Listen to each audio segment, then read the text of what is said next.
All right. So, on behalf of the programs in occupational therapy, we would like to welcome you to the summer 2025 capstone presentations of our post-professional OTD program. I'm Dr. Rochelle Mendonca, the director of the post-professional programs in occupational therapy.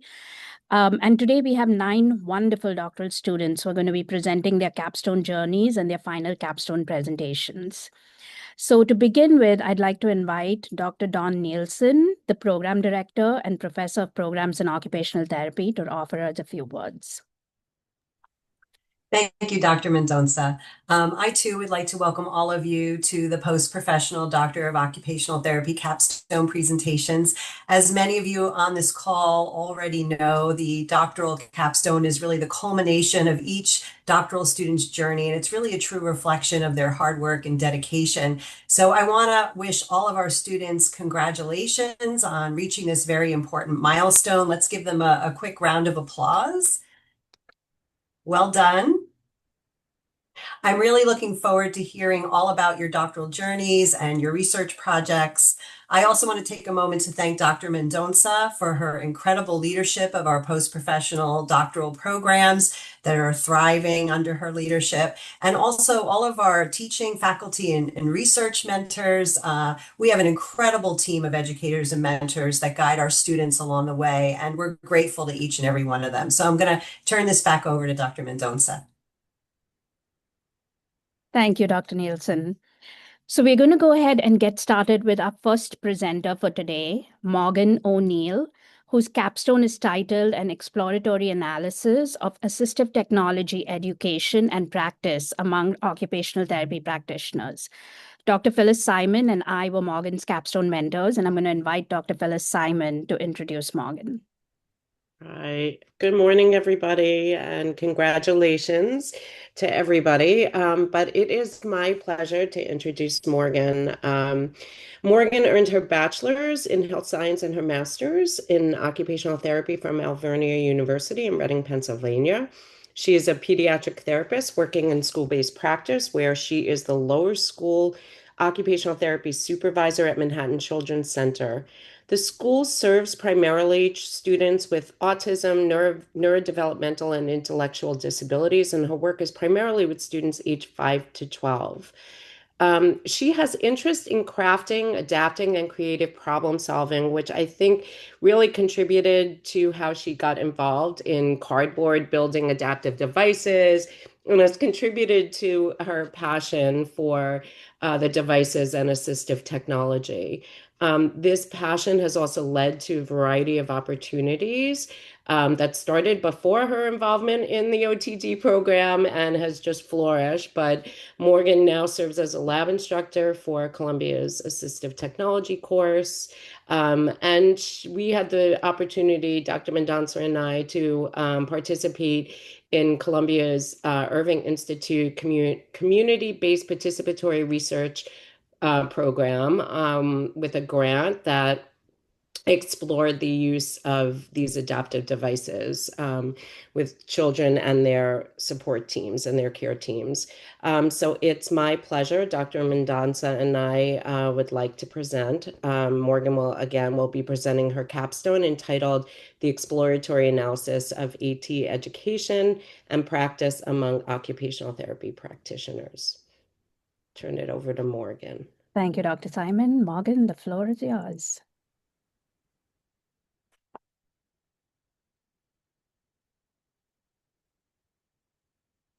So hi, I'm Morgan O'Neill, and my project today is an exploratory analysis of assistive technology education and practice among occupational therapy practitioners. First, I wanted to provide a little bit of a timeline into my project and my presentation today. So first, I participated in a community-based participatory research class, or CBPR, where I not only was introduced to my mentors for this project, but the lack of research in low or do-it-yourself or DIY assistive technology, or AT, and cardboard building techniques. From here, I was introduced as a lab assistant or a lab instructor in the modification and assistive technology course at Columbia. Through this class, I was able to see how Columbia taught assistive technology as well as teach the cardboard principle techniques myself. After our first round of this course, we sent out a 6-month reflection survey to students to see if they were using these cardboard building techniques or do-it-yourself assistive technology techniques within their fieldwork placements and saw positive results. From this, we wanted to send a similar survey to occupational therapy practitioners to see what kinds of assistive tech they were using, how often they were using it, and the education they received around assistive technology. As we got these results in, we realized that we also needed to provide a survey to occupational therapy programs and how they were using their educational standards around assistive technology within their program. And now we work on bridging the gap between these two surveys.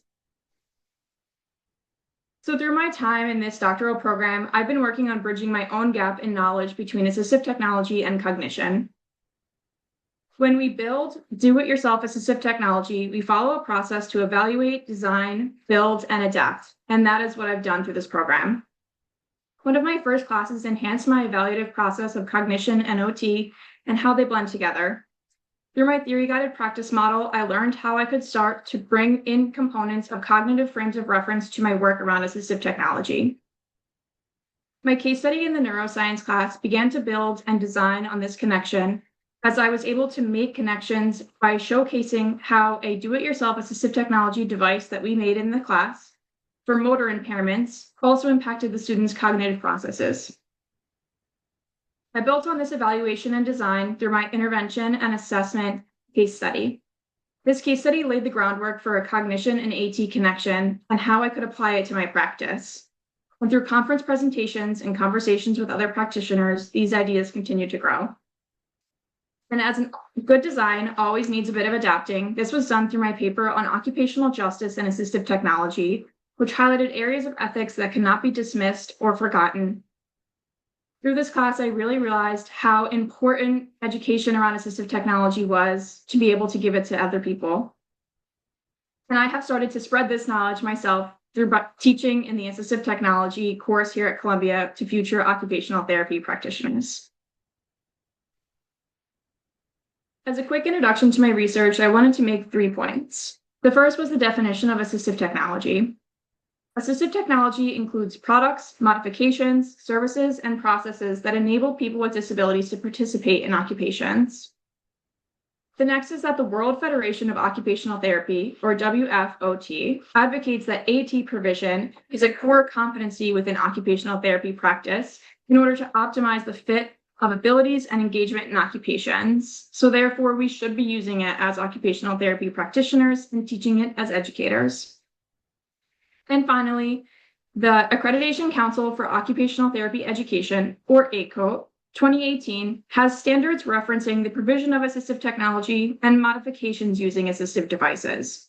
However, these standards only have 2 standards that related to assistive technology out of the 62 that fall under the category for didactic work.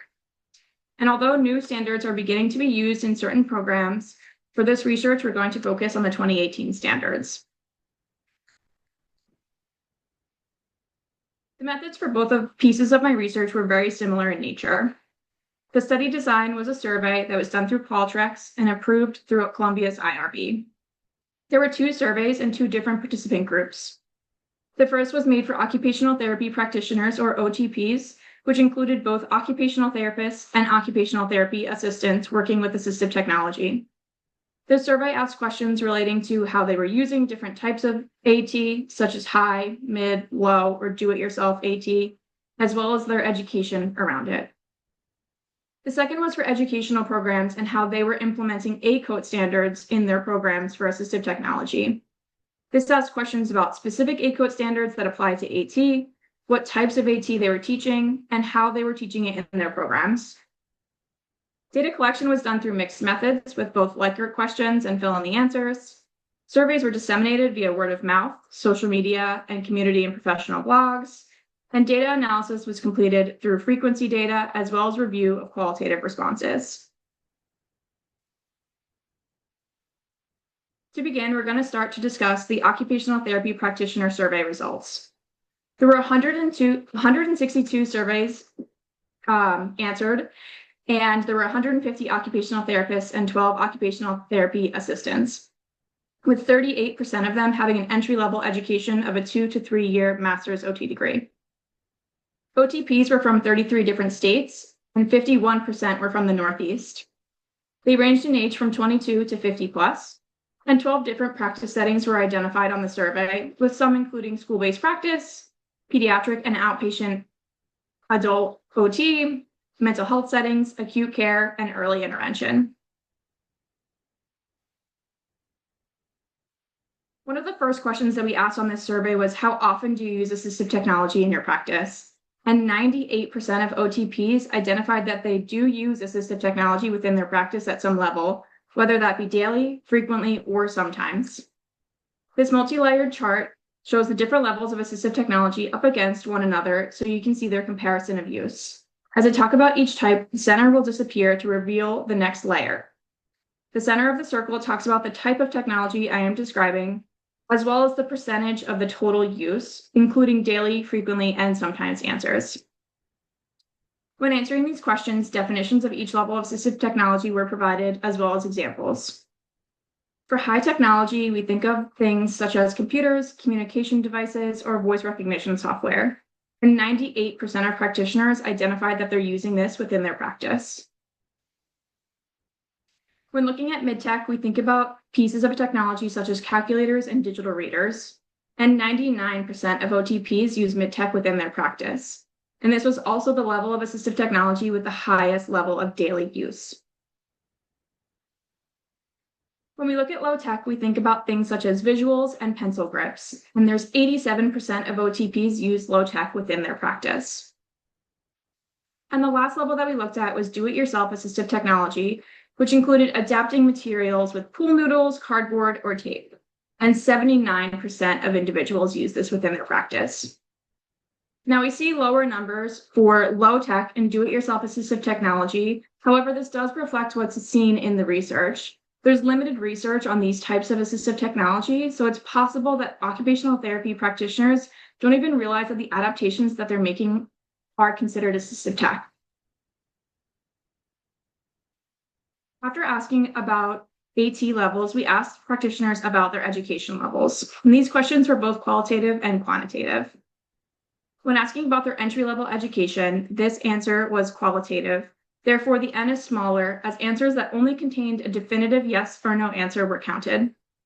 So of the 116 answers that were collected, 57% of occupational therapy practitioners report that they do not feel their OT education was adequate at entry-level practice.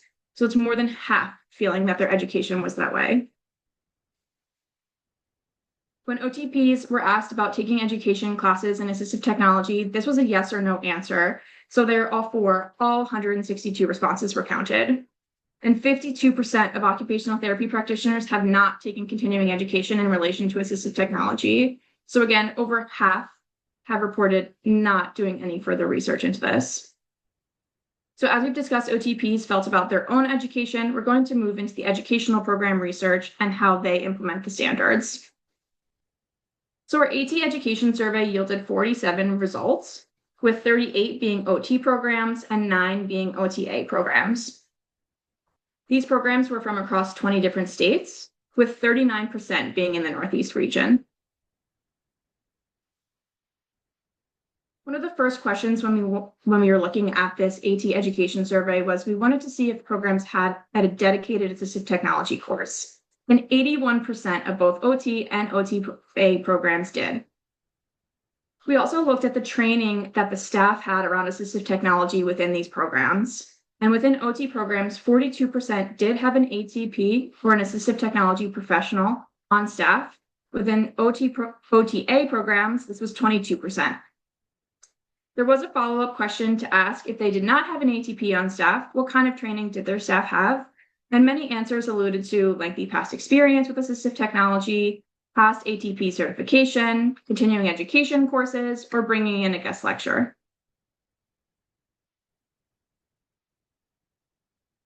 So we're going to discuss how educators are implementing these ACOTE standards within their programs. As we move forward into the next two slides, you'll note that the N is different for each. This is due to the fact that the questions related to ACOT standards, respondents could select more than one course where the standard was addressed. This bar chart on the screen shows us the variety of classes that were offered as choices, such as a foundational course, a clinical or intervention course, a dedicated assistive technology course, an assessment course, or other where they could write in an answer. The first standard that relates to assistive technology is B411, and this reads to assess the need for and demonstrate the ability to design, fabricate, apply, fit, and train in assistive technologies and devices used to enhance occupational performance and foster participation and well-being. As you can see by this chart, the standard was taught mostly within clinical or intervention courses, as well as a dedicated AT course within OT programs. And in OTA programs, this was mainly taught in a clinical or intervention course. The next standard that we'll be discussing is B418. This reads to assess, grade, and modify the way persons, groups, and populations perform occupations and activities by adapting processes, modifying environments, providing assistive devices, and applying ergonomic principles to reflect the changing needs of the client, sociocultural context, and technological advances. This chart shows us that this standard was taught mostly within a clinical or intervention course or a dedicated assistive technology course within OT programs, and was mainly taught within a clinical or intervention course for OTA programs.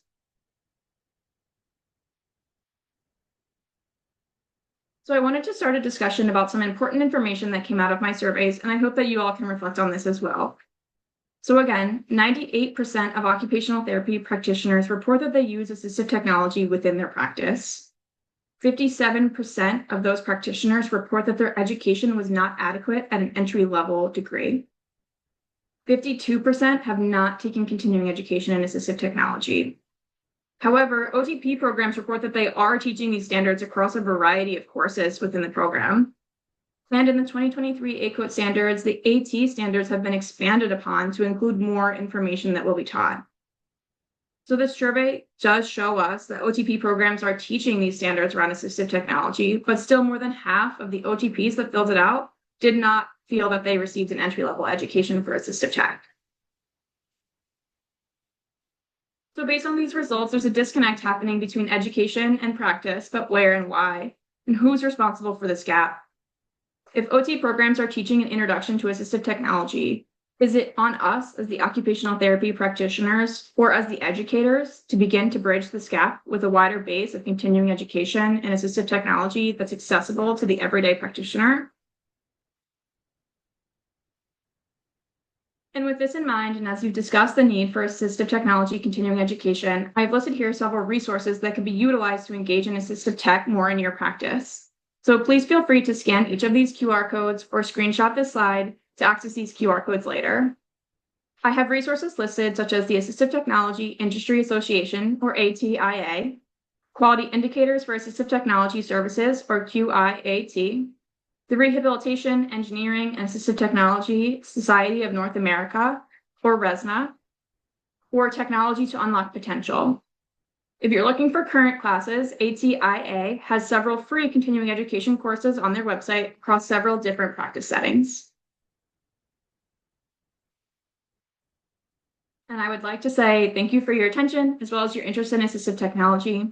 And if you're interested in more information, feel free to scan the QR code on the top of the screen or use my email to reach out about more information.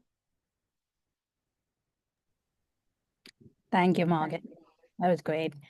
So typically, as you'll see with all of our presentations, I ask the mentors to lead with questions, and then we open it up to the audience. So you can either put questions in the chat or raise your hand, and I can call on you. So Dr. Simon, I'm going to open it up to you first. Sure. Morgan, thank you. I know this has been quite a journey and it's taken lots of different directions.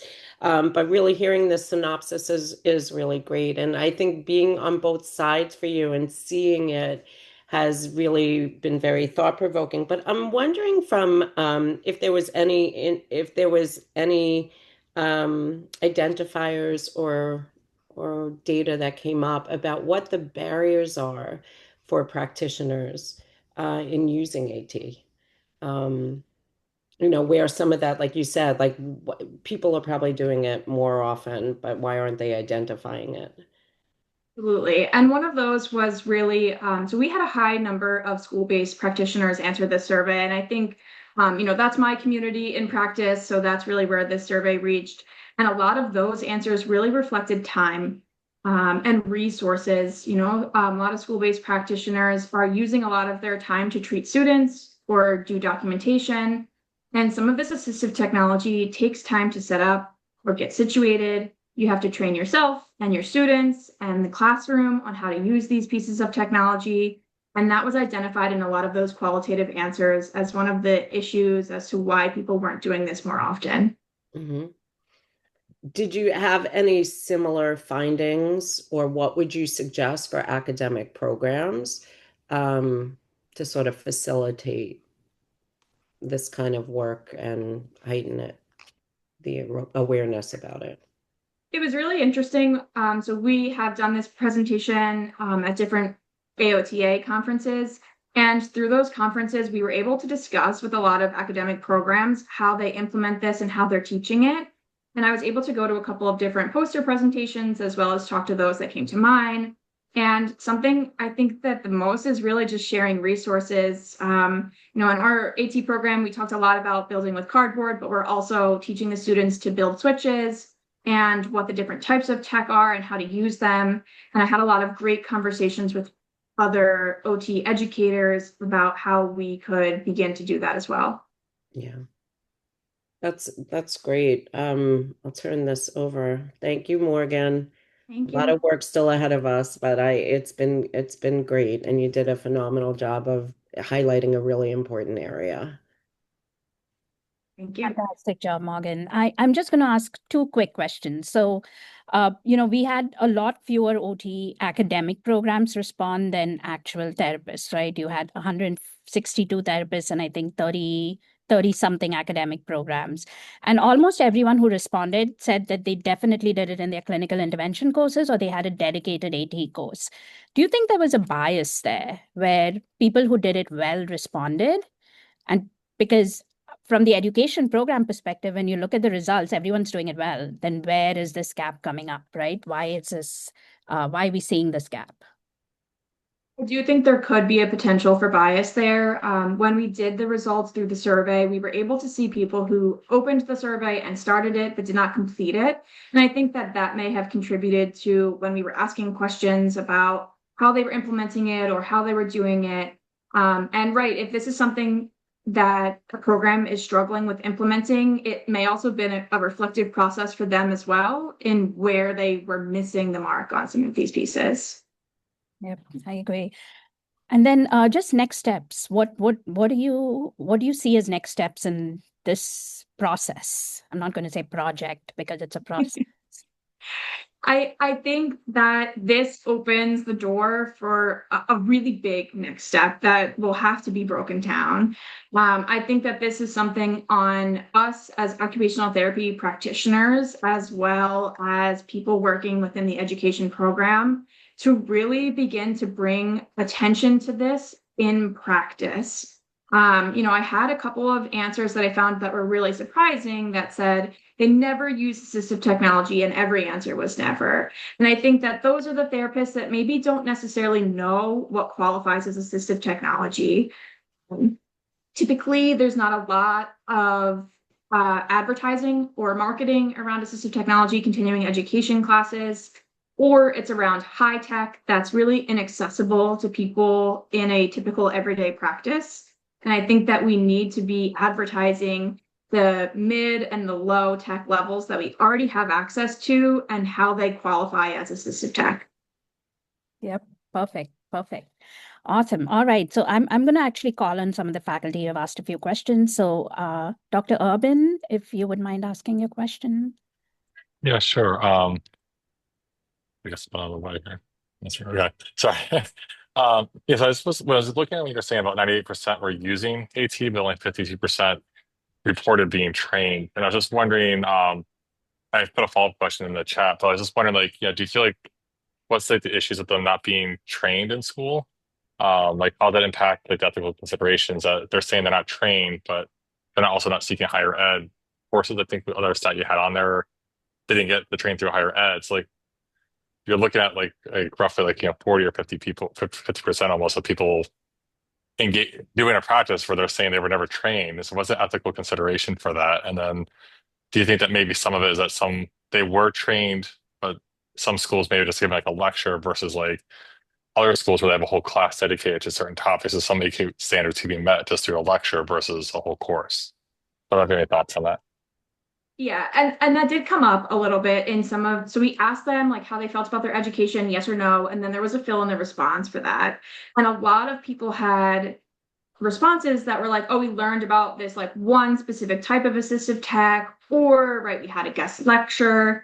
And I do think that this brings up an ethical concern as well. And this is something that we really I honed in on during my ethics class.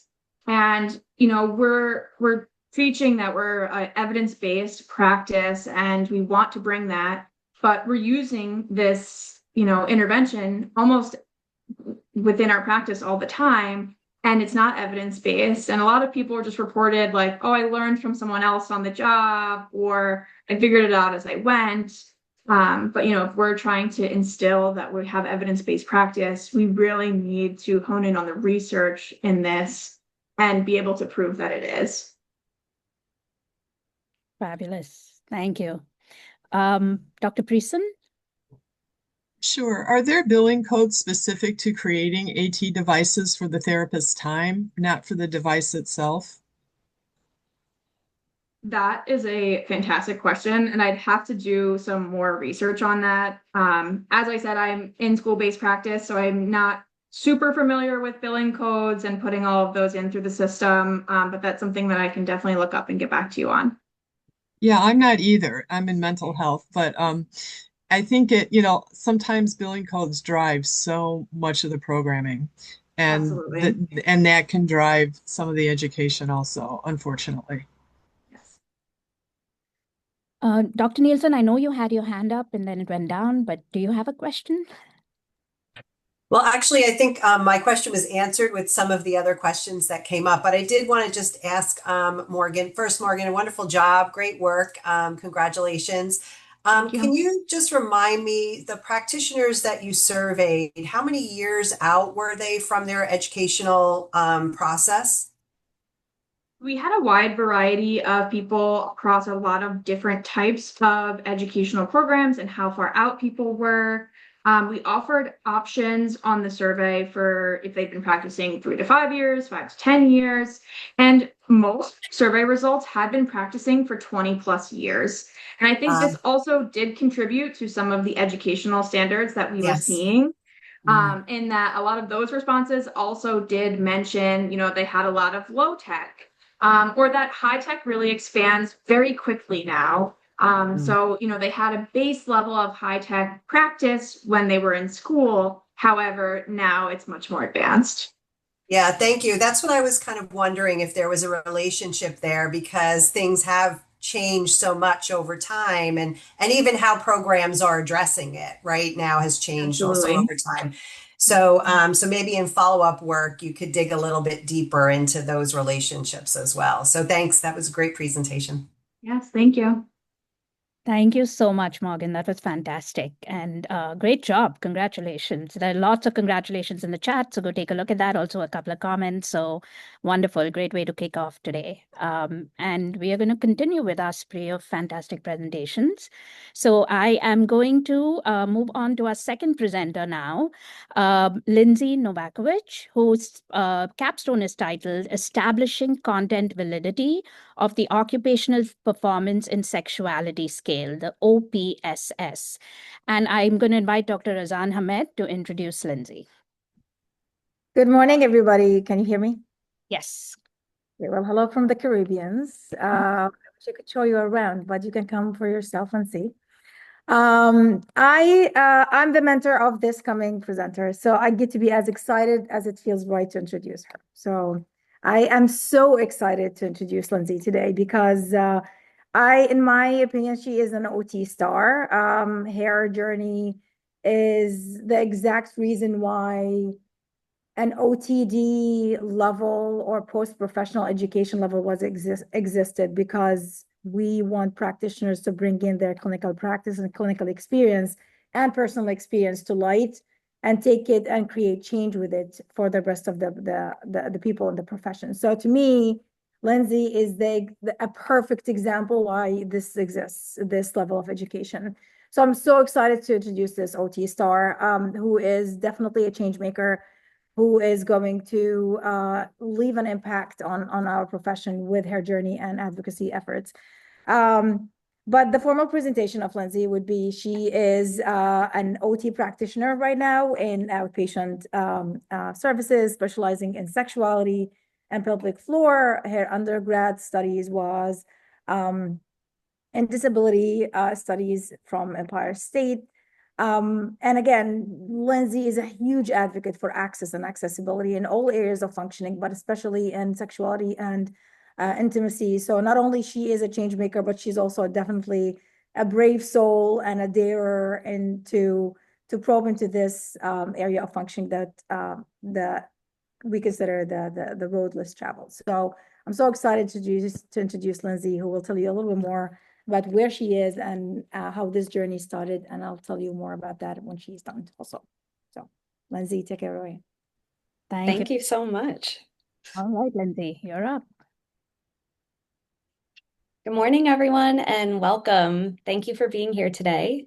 My name again is Lindsay Novakovic, and today I will be presenting on establishing content validity of the Occupational Performance and Sexuality Scale, the OPSS.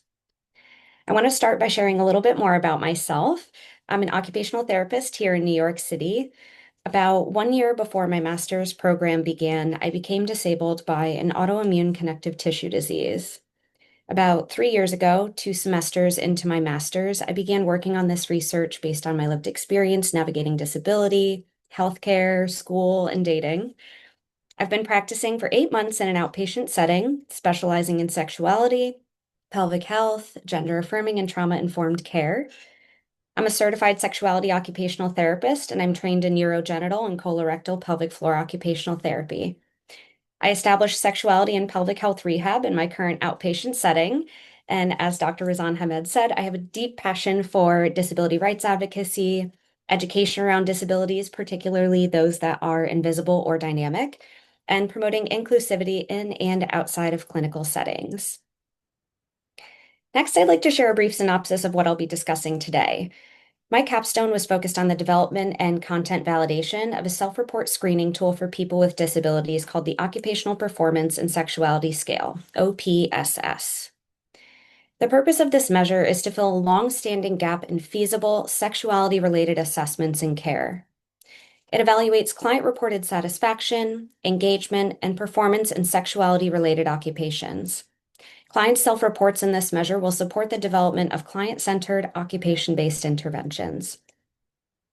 Sexuality-related occupations, including sexual activity, intimacy, family planning, and sexual health, are all meaningful aspects of our daily lives.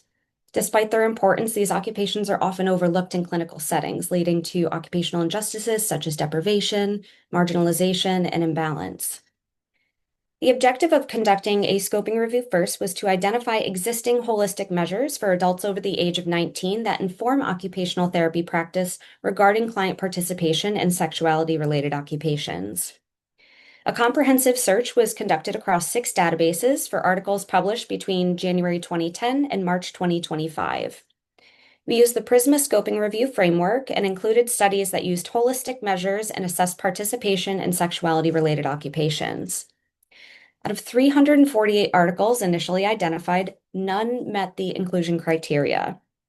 One article, however, referenced the Occupational Performance Inventory of Sexuality and Intimacy, OPISI. The OPISI is a holistic assessment and addresses sexuality-related occupations. However, there are several methodological concerns about this measure, including validity and feasibility in clinical practice. This scoping review underscored a critical gap in validated, feasible, holistic measures that support OTs in addressing clients' diverse sexual health and intimacy needs. I'd like to talk now about the development of the OPSS.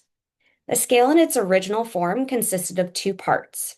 Part A explores a client's satisfaction, engagement, and performance in sexuality-related occupations. All 21 items in Part A of the scale were developed on the basis of the Occupational Therapy Sexual Assessment Framework, OTSAF, as you can see on the right side of this slide here.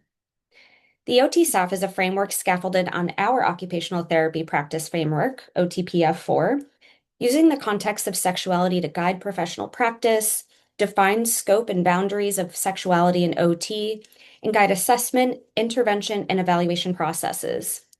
This framework was used to ensure that each item in the measure was within the scope of OT practice and focused on the pertinent factors of sexuality. These include person factors such as values, beliefs, spirituality, sexual knowledge, and sexual self-view, body structures such as musculoskeletal and genital anatomy, and body functions including sexual interest and sexual response. It also included performance factors and performance skills like motor planning and adaptive strategies, as well as occupations including ADLs like sexual activity, IADLs like family planning and sexual expression, social participation and intimacy, and sexual health management. Lastly, it included contextual factors such as environmental and personal factors. Part B of the OPSS originally consisted of 21 items focused on the accessibility, affordability, and usability of a client's self-identified sexual wellness, pleasure, or gender-affirming device. These items were designed to assess both environmental and personal factors that influence the functional use of such devices, including a client's ability to acquire, afford, maintain, and effectively use them within the context of their daily routines and occupational roles. It was informed by the OTPF4, as you can see on the right side of this slide, and incorporated constructs related to body functions such as strength, coordination, pain, and sensory processing, body structures such as musculoskeletal and genital anatomy, and performance skills such as motor planning, sequencing, and adaptive strategies. It also reflected environmental considerations such as accessibility of vendors, insurance coverage, and availability of supportive services or caregiver assistance. The intent was to capture how assistive technologies and sexual health devices intersect with occupational performance in sexual and intimate contexts, particularly for people with disabilities. Items in Part A and Part B of the OPSS were numbered using a Likert scale of 1 through 5, as you can see on the slide here, where participants were asked to rate their agreement with a list of statements. A lower total score in Part A indicated reduced satisfaction with engagement, performance, and functioning in sex-related occupations. In contrast, a higher total score in Part A reflected greater satisfaction. A lower score in Part B indicated the decreased ease of use and accessibility of sexual wellness, pleasure, or gender-affirming devices, whereas a higher score in Part B indicated increased ease of use and accessibility. Therapists using the OPSS do not require extensive training to score the tool as it employs a straightforward Likert-based format. However, clinical reasoning is still essential to interpret the results meaningfully. The resulting scores can guide patient-centered education, inform recommendations for adaptive tools or environmental modifications, support interprofessional communication, and facilitate collaborative discussions with clients about their needs and goals. Ultimately, the score serves as a functional entry point for translating client-reported experiences into occupation-based interventions that promote autonomy, safety, and satisfaction in sexuality-related occupations.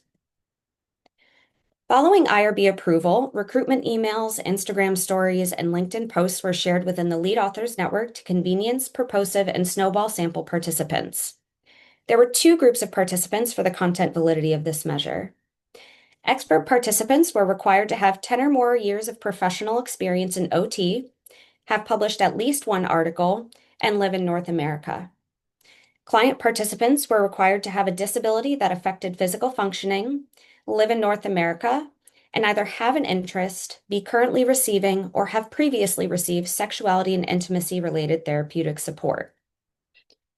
North American residency was required due to the OPSS's grounding in social, cultural, legal, and healthcare contexts of North America, including factors such as gender-affirming care, disability rights, and systemic occupational injustices.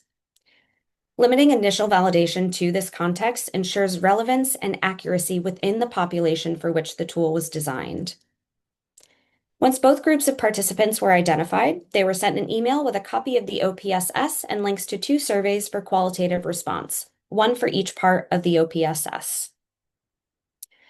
Both groups were asked to draw from their clinical expertise and experience and/or personal and lived experiences, respectively, and report the fitness of the measure constructs and unidimensionality of the items, fitness of the measure to the OT-SAF and OT-PF4 frameworks, items that should be included or excluded, and suggestions for language or grammar.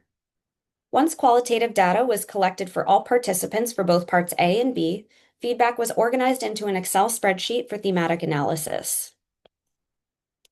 I want to share a little bit about the demographics of each group of participants because the lived and professional experiences of both expert and client participants offered nuanced insight into how each item reflects the constructs of sexuality and sexual health and inform the scale's revisions.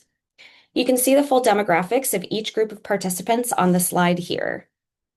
Two key characteristics of these groups include all expert participants had clinical experience ranging from 14 to 30 plus years with a wide variety of specialties and settings. And the client participants' ages range from 24 to 36 years old with a range of physical, invisible, and dynamic disabilities. For Part A of the OPSS, several key themes emerged from participant feedback. First, many participants from both groups suggested increased clarity of questions, including rewording questions to an average reading comprehension level, and either splitting or consolidating questions to improve readability. Both groups of participants found questions to be relevant to the intended constructs, such as knowledge, safety, pleasure, and arousal. Participants in both groups also reflected positively on the inclusion of an open-ended question. Several key themes also emerged in participant recommendations related to Part B of the OPSS. A majority of participants in both groups positively highlighted the scale's emphasis on practical concerns like ease of use, affordability, packaging, and accessibility for users with disabilities.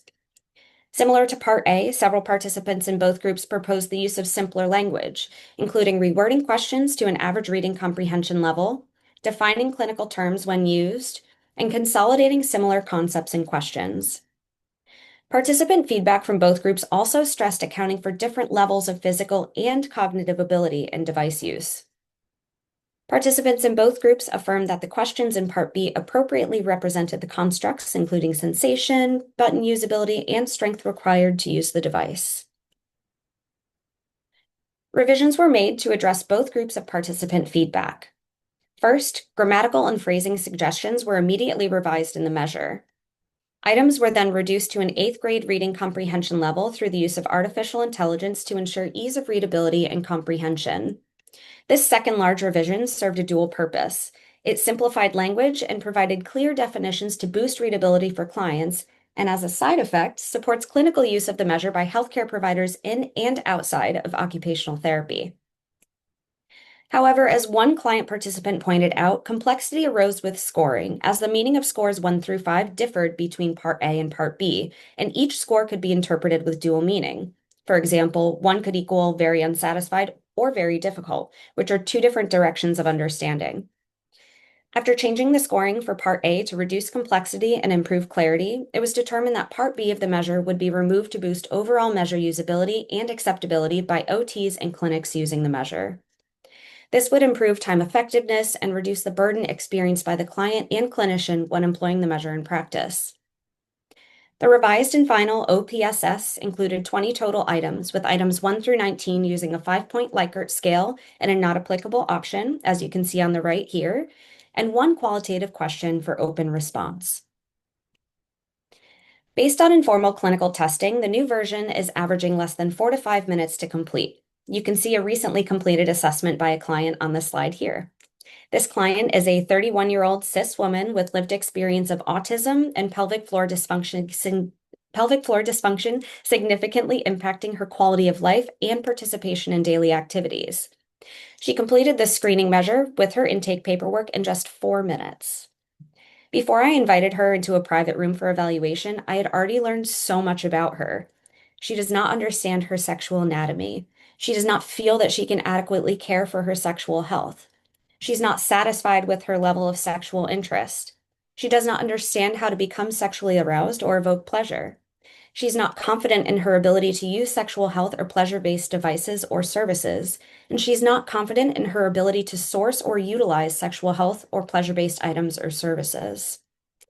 This helped me to target my evaluation questions toward her individual needs and collaborate on goals for treatment, all while maximizing our time together. This concludes my presentation. Thank you so much for listening. Before I open the floor for questions, I'd quickly like to thank my Capstone mentor, Dr. Azan Hamed, my Capstone portfolio mentor, Dr. Amanda Lang, Program Director, Dr. Rochelle Mendonça, and Columbia University informationist, Madison Juergens.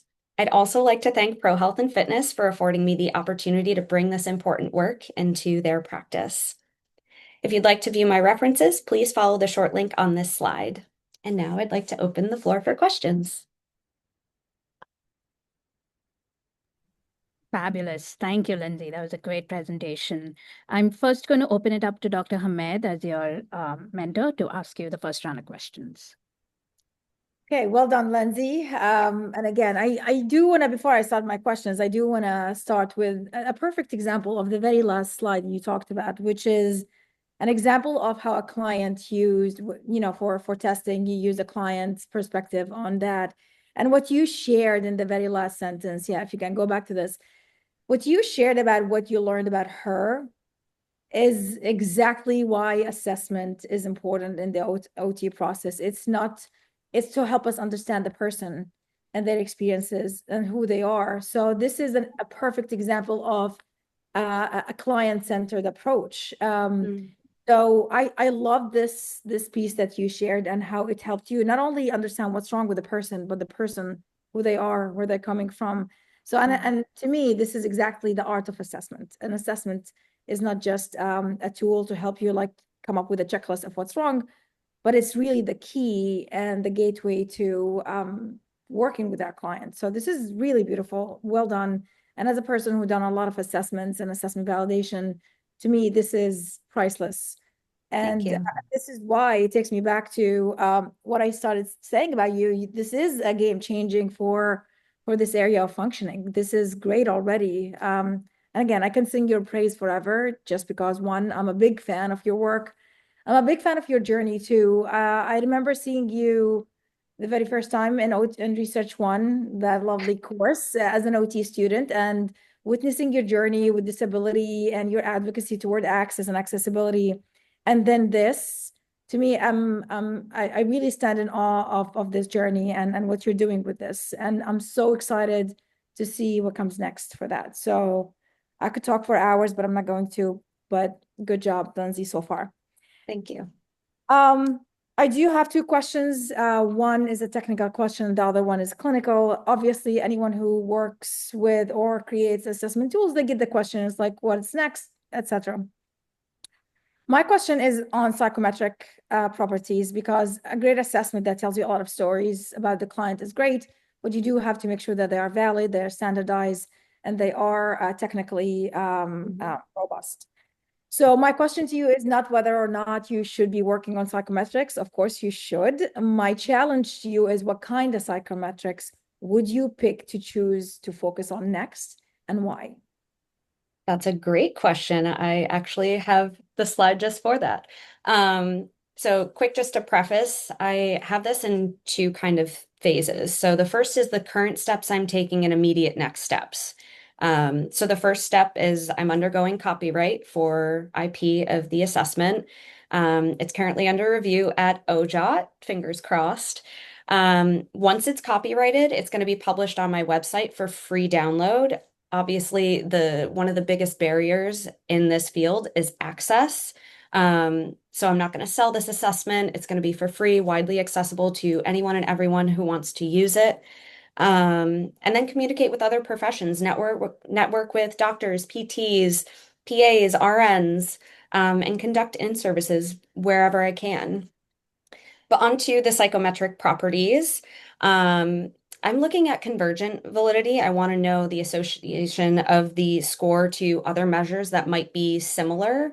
Construct validity as well, to look at, make sure that it matches the theoretical frameworks that I've been using to develop the tool.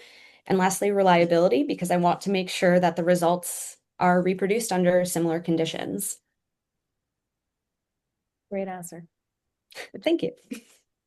My other question, I promise I'm done, Dr. Mendonza, that's the last question, is clinical in nature. This is not very easy thing to sell to practitioners in our field. This area is challenging.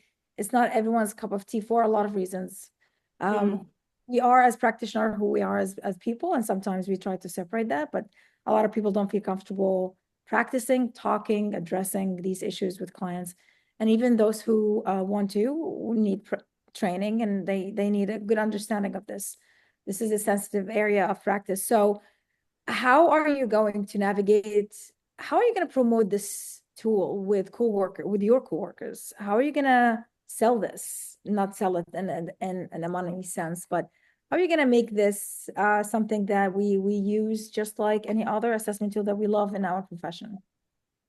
That's a great question. One of the things that my coworker Alex and I talked about was doing in-services, not just for this clinic, but for other PT and OT clinics nearby, just to get the word out about the assessment, talk about ways that we can approach sexuality and disability that are sensitive to the client and appropriate for the setting.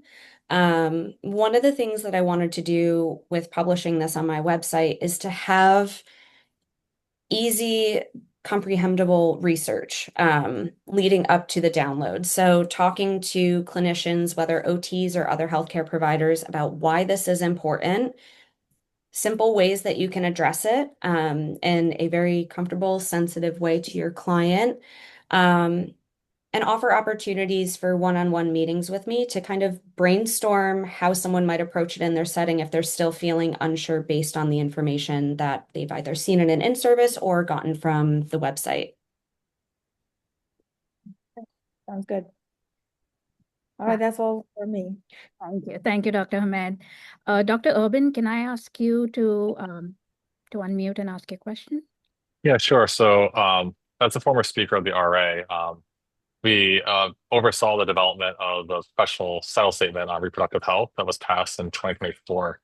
That has not, AOT has been going through reorganization and staffing changes, so this document sort of has gotten lost. But do you feel like that document and other documents that have not it's not like highly published, and as Dr. Hamed had said, there's a lot of debate still going on about OT's role in this area.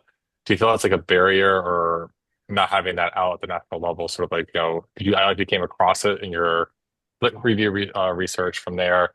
And if you're able to find it on like the RA, it's still on the website for AOT under the RA meeting page, but it's not published on the official documents or an age out yet. So again, I don't know if having that document not available in other documents, like if that creates a barrier to people's understanding to this area, and is like a struggle almost a little bit for you or for other people in this area. Actually, during my scoping review research, I was surprisingly very dumbfounded by the amount of research that showed that one, clinicians aren't comfortable addressing it. Two, a lot of them felt they didn't have the education in their schooling, being OT school or medical school, to be able to competently address it. And three, people just felt like they weren't confident to address it. They were a little concerned about being sensitive to their patients. And there was an overwhelming amount of research that shared that. And that's kind of another reason that fueled my interest in this direction. I love a good challenge. So I think it's a huge barrier. And I'm not sure if anyone's been following kind of a lot of the articles that are coming out recently, but pelvic floor in general and pelvic rehab is becoming like an up and coming field of occupational therapy. So I almost feel like we can shoe in sexuality and sexuality related occupations in with pelvic rehab because they are all related. Yeah, I hope that answers your question. Yeah, it does. And it's sort of just like, again, like that debate regarding entry level versus advanced practice, like for a program, where does it fit in, stuff like that. So I think that's the ongoing, I think, conversation for us to have also to consider where you're going to with this journey. So, thank you. Yeah, there's actually a really great program by Dr. Catherine Ellis to become a certified sexuality occupational therapist. I highly recommend it. I learned so much. But another one of the points she stresses is that it's barely touched upon in schooling. And that's why there's this great need for additional education on sexuality and intimacy in occupational therapy. That's great. Thank you, Lindsay. Dr. Nielsen? Yes, thank you. Wonderful presentation, Lindsay. Great work, very important work. I was just wondering if you could talk a little bit about the current next steps and the future next steps. Do you think wide distribution of the instrument is important before improving the psychometrics of the instrument? And if so, why? That's a fantastic question. I'm a little torn on it, to be honest. I feel like we don't have a tool available that is feasible in clinical practice, and thus it's important to make it widely available. However, it's just as important to make sure that the tool is actually valid and reliable to use. So those kinds of things are in tandem. It's just figuring out how I'm going to initiate that next phase of research, how I'm going to get the funding and the support to be able to do it. But that's on kind of like the immediate back burner right now. I think my main goal is to push it out there so that the industry has something available. And maybe through that kind of networking, someone will approach me and want to work with me on that psychometric validation and reliability research. That's great. Thank you, Lindsay. Dr. Dimitripoulou? I was just going to add on to this that a lot of developing, especially because of the significance of this tool, right, for educating as well as measuring this important occupation. I would look into this, just a suggestion to think about. I would look into being able to collaborate with individuals who would be downloading this tool for free and see if you can figure out with them, right? That would be a great start for you to start developing the psychometrics, right? To develop with them some plans to validate the tool as they're using the tool for their clinical practice. So happy to talk about this. I also wanted to shout out your contributions in my work. I don't know that a lot of people know, but Lindsay is in our advisory board at the PCORI grant that I have. Her contributions and work in advocacy goes on. So congratulations today and thank you. Thank you so much. Fabulous job. Thank you so much, Lindsay. Great start to our morning. And I'm going to move on now to our third presenter, Eden K. Ruziska, whose capstone is titled The Relationship Between Executive Functioning Skills and Sensory Processing in Children and Adolescents with Ambulatory Cerebral Palsy. And I'm going to invite Dr. Catherine Dimitripoulou as her advisor to introduce Eden. Thank you, Dr. Mendonça. It is my great pleasure to introduce Eden Ruziska. I know her as Eden, I'm not as Eden Finn, but so I'm very excited that personal milestones and research milestones are met in the same time. Eden is an individual who has thrived throughout educational systems and has developed a very comprehensive work in research and in pediatrics. She's received her bachelor's degree from the University of Texas, Austin in kinesiology and her master's degree in occupational therapy from Columbia University. She's currently a pediatric occupational therapist working at the Foundation's pediatric therapy practice with children of various developmental diagnoses.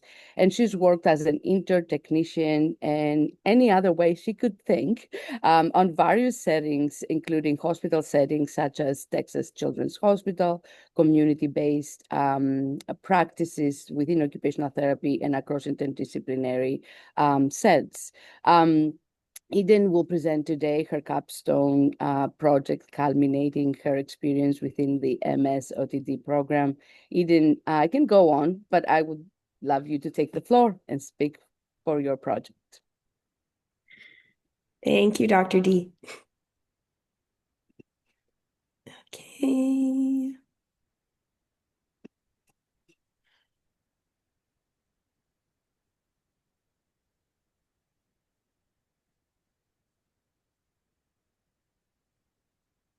Okay.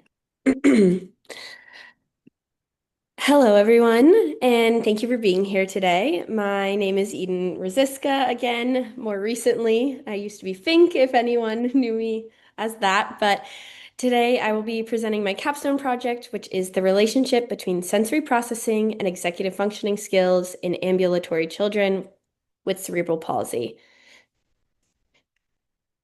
This research was inspired by my passion for understanding the whole child beyond just their physical challenges and my desire to address gaps in current occupational therapy practice. So over the course of my project, I engaged in several key learning experiences, some that helped me grow as a clinician and mentor, and others that shaped my capstone project. Firstly, I developed a teaching philosophy where I identified my strengths as a teacher and how I can best relay my knowledge to new and upcoming OTs. Then next, I created a sensory processing cognitive behavioral practice framework, which included combining two theoretical frameworks, which was the sensory processing model and cognitive behavioral theory, which informs CBT. And these were combined to create a framework that looked at how sensory processing can impact a person's patterns and behaviors, which can be applied to the population that my capstone focused in on.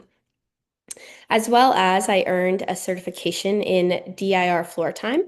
The DIR in DIR floor time stands for Developmental Individual Differences and Relationship-Based Approach, and it uses intervention that focuses on engaging children through play at their developmental level. While this approach is primarily used in children on the autism spectrum, I thought this approach could be beneficial to children with CP when specifically looking at sensory processing and executive functioning skills. I then completed my clinical residency at Foundations Pediatric Therapy, which is a private practice pediatric clinic where I work with children from ages 1 to 10 years old with diagnoses from autism, ADHD, genetic disorders, sensory processing disorders, and along with many other diagnoses. And through that whole residency, I have utilized my DIR floor time certification with almost all of my clients. I also learned how to conduct a systematic review through a mock-up review brief about the impact of OT on visual perceptual and visual motor integration in children with CP, which I thought was a nice kind of relation to our project, looking at children with CP and kind of focusing in on that visual part of our sensory system. Lastly, I prepared a submission-ready manuscript for the Occupational Therapy Journal of Research about my capstone project. And these experiences not only supported my research, but also strengthened my clinical and academic skills. Now moving into our background. So cerebral palsy is the most common physical disability in childhood. It's affecting 1 in every 345 children in the United States.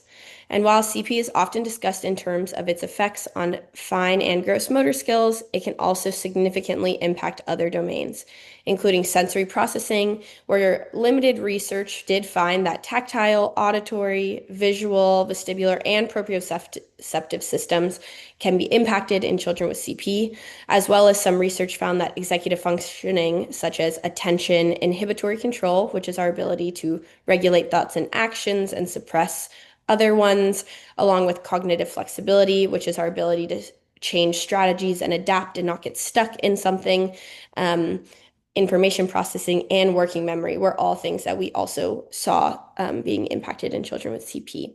However, these cognitive and sensory impacts are less frequently explored in the literature, which limits our ability to provide truly holistic care. So most existing research focuses primarily on the physical deficits in this population. There's limited research on sensory processing in children with CP and even less on executive functioning skills. Importantly, there are no known studies that examine both executive functioning and sensory processing together. My aim was to fill this gap by identifying if there is a relationship between sensory processing and executive functioning in ambulatory children with CP. Starting with our participants, we recruited 14 participants through convenient sampling. All the participants were recruited through the organization CP Soccer and partner organizations. All participants were from the ages 7 to 17 years old.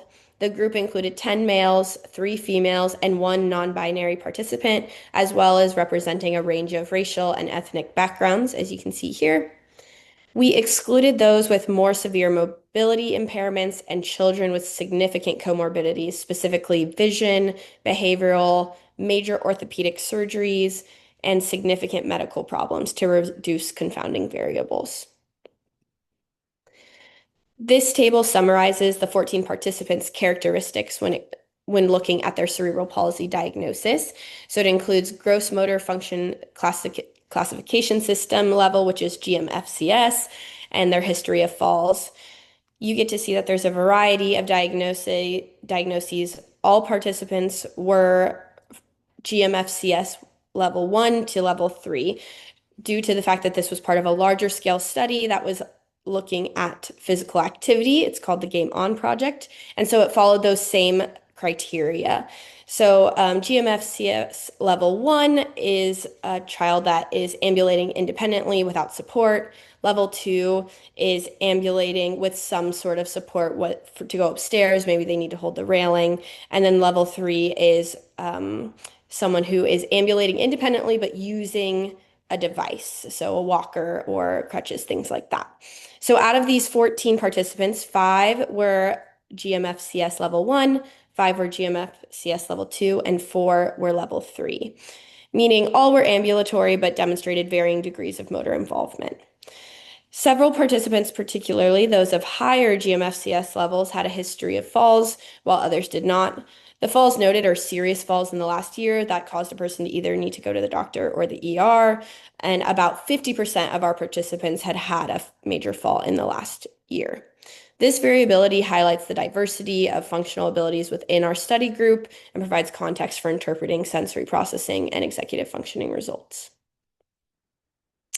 So for this quantitative correlational study, participants' caregivers completed 2 assessment tools. The first one was the Sensory Profile 2, a caregiver questionnaire assessing sensory processing patterns, processing and their patterns, including visual, auditory, oral, tactile, vestibular, proprioceptive processing, along with how they respond to and integrate sensory input, categorizing them into sensors, seekers, avoiders, and bystanders. This assessment used a Likert scale and provided an aggregate score and compared these children to general norms for sensory processing. Then they completed the Behavioral Rating Inventory of Executive Functioning 2, or the BRIEF, which measures executive functioning skills.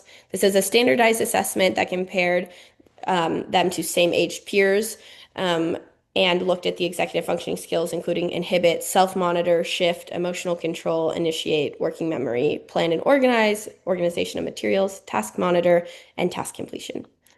Once all data was collected, I used Spearman's rank correlation coefficient to analyze the strength and direction of relationships between sensory processing and executive functioning variables with a p-value of less than 0.05, indicating statistical significance.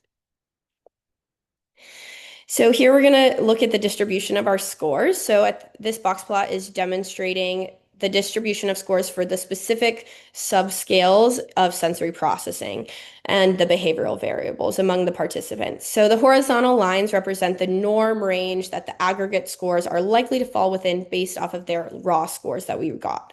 This is compared to other peers in their same age range. So below the purple line is indicating that those participants are much less than others and that area of sensory processing. So for example, a child that never responds or very minimally responds to parents' verbal requests would likely fall in the much less than others range for auditory processing.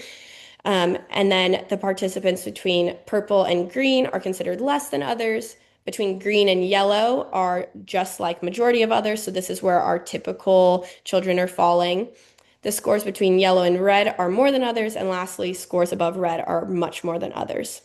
These lines were based on the summary section of the Sensory Profile 2 scoring sheet and provided an estimate of the distribution of where the participants scored. So we can see based on the whiskers that there's large variability among the participants in most sensory system scores, while the majority of our participants are falling in that typical range. We can see that some participants do fall above and below this, which is showing us that there's some sort of sensory processing difficulty occurring. Here, very similar box plot, but looking at the sensory quadrants. So the 4 quadrants, the first one we have seekers, which are children that actively look for sensory input. Then we have our avoiders. These are our highly sensitive to sensory input children, and typically they withdraw from stimuli. Sensors who are quick to notice input and can be easily distracted or react strongly to subtle changes, but they don't necessarily avoid that stimuli. And then lastly, we have bystanders, which are children who often miss sensory cues that others would notice. And the colored lines are representing those same ranges. So between that yellow and green is our typical range. And then once again, we see that a big majority of our participants are falling in that typical range. There are some that demonstrate the qualities to fall within some of those sensory processing patterns. Specifically, we see that our bystander response to sensory stimuli, we have quite a few participants falling in the more than others range. And now we're looking at the brief. The following graphs are very similar to the previous. This graph is showing the scores for each brief subtest, looking at the specific executive functioning skills. So below the green line represents typical executive functioning skills. Then between green and yellow, we have mildly elevated. Between yellow and red, we have at risk. And then all above red, these are clinically elevated values of executive functioning skills.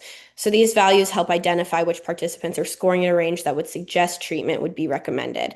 In our data, there are only participants that fall in the clinically elevated range for inhibit, self-monitor, shift, working memory, and emotional control subtests. However, most of the other areas, we do see participants falling into that potentially elevated range. Next, the lines represent the same here. So we have above the red is clinically elevated and below the green is typical. And here we are looking at the regulation indices. So we have for the first one, BRI, which is behavioral regulation. The second one is ERI, emotional regulation, CRI, cognitive regulation, and then the last one is a global executive functioning composite score. So these graphs, when looking at those same lines, and comparing the scores to identify their difficulty with regulation, we can see that there are participants that fall in the clinically elevated range for both behavioral and emotional regulation indices, and some in the potentially elevated range for cognitive and the global scores. And however, overall, the majority of participants did fall into the typically functioning range. Now the correlation results. This chart depicts the variables that had positive, significant relationships based off the Spearman's correlation test. These were the subscales in each of the standardized tests that had some sort of relationships, and then we've highlighted the significant ones, and I will talk more about this following. So our analysis revealed some really important patterns when looking at specific sensory systems based on the sensory profile and executive functioning skills on the brief. So children with visual processing deficits were more likely to struggle with cognitive flexibility or shifting, which is our ability to change strategies when one doesn't work without getting stuck, as well as difficulty with emotional regulation, which is likely due to the possible frustration associated with difficulty being cognitively flexible. And then children with auditory processing deficits were more likely to have challenges with initiation and being able to plan a task. And this typically relates to difficulty with information processing. Now, looking at our sensory processing quadrant results, we see that children identified as seekers who crave input tend to have difficulty with initiating tasks and organizing materials. Sensors often had difficulty with flexibility and initiation, and bystanders were likely to have trouble with initiating tasks. So we can see those first 3 quadrants all had difficulty with initiation, which often is associated with difficulty processing information. And then our avoiders, who are likely to withdraw from input, were more likely to have difficulty regulating their emotions. Overall, we saw that there was certain relationships between sensory processing and executive functioning within our sample. So these findings confirm that children with cerebral palsy often experience sensory processing challenges. This is consistent with what we've seen in current research, although the severity and nature of these challenges varies widely child to child. The results also reinforce what the literature tells us about executive functioning, specifically with initiation, flexibility, shifting, and attention. Most importantly, this study found a positive relationship between certain executive functioning deficits and sensory processing patterns. This was the first time these two areas have been investigated together in this population. For example, children with heightened sensory sensitivity or sensory seeking were more likely to show challenge with initiation or shift. This connection highlights the importance of assessing and addressing both sensory processing and executive functioning together in clinical practice. As with all research, there were limitations. Our sample size limits generalization, and larger scale studies are needed to confirm these patterns. Additionally, all of our measures relied on caregiver report, which may introduce bias. These studies also use convenience sampling, which limits our ability to generalize the findings since all of the children involved were a part of the organization CP Soccer. And then the study solely focused on ambulatory children, so further research would need to be seen to look at non-ambulatory populations. And then lastly, from a clinical perspective, these findings highlight the importance for occupational therapists to assess and identify deficits not only in sensory processing, but also in executive functioning skills for children with cerebral palsy. When planning interventions, it's valuable to consider both areas together. For example, incorporating executive functioning and sensory processing assessments into evaluation and using information to guide treatment planning. Finally, there's a strong need for future research to build on these results, ideally with a larger, more diverse samples, so we can expand our understanding and develop even more targeted interventions for this population. And here are my references. And I'd like to thank Dr. D, the Action Development and Function Lab, CP Soccer, and our collaborators from Harvard, and then all the families and children that generously contributed data. Fantastic job, Eden. Thank you so much for that. I am first going to open it to Dr. Dimitri Bulu for questions. Yeah. Thank you. Great presentation, Eden. Thank you so much. Just a little bit going into the sensory processing and how that might inform occupational therapy practice a little bit more specifically. Although this is a convenient sample, there are some other studies that start pinpointing, right, that sensory processing and not just the motor deficits, right, are very, very important developmentally to consider in children and adolescents with cerebral palsy as it relates to their functionality. So can you speak a little bit about this in the context of, informing pediatric care? Yeah. So we do see that primarily in that like clinical based setting, we're seeing lots of goals working on strength coordination, ADLs, IADLs. But we are seeing that research now that's showing sensory processing is really important to look at for children with CP. And then along with what we saw here, but also what I've seen clinically speaking in my own practice is that our sensory processing system impact everything else as well. So maybe a child comes in, it seems like the motor skills are the most difficult thing, or we can't get dressed by ourselves. But when you go down to those underlying deficits of our sensory processing system and our ability to regulate what's going on in our environment, we see that we make improvements a lot faster once we're regulated. So for example, as an OT, I think it's so important to look at the whole child, because I've seen in my own practice that as I work on helping a child regulate their visual and their auditory input, and they're able to regulate their body, then we can actually start working on some of those ADLs, IADLs, and some of those other motor functioning things. So same here can be related to the executive functioning skills. So looking at the sensory processing system as we work with a child on their ability to regulate their bodies, then maybe we can work on being able to plan a more difficult task or to shift strategies. But when our body's dysregulated and our sensory processing is all over the place, how are you ever supposed to work on those like higher level cognitive skills?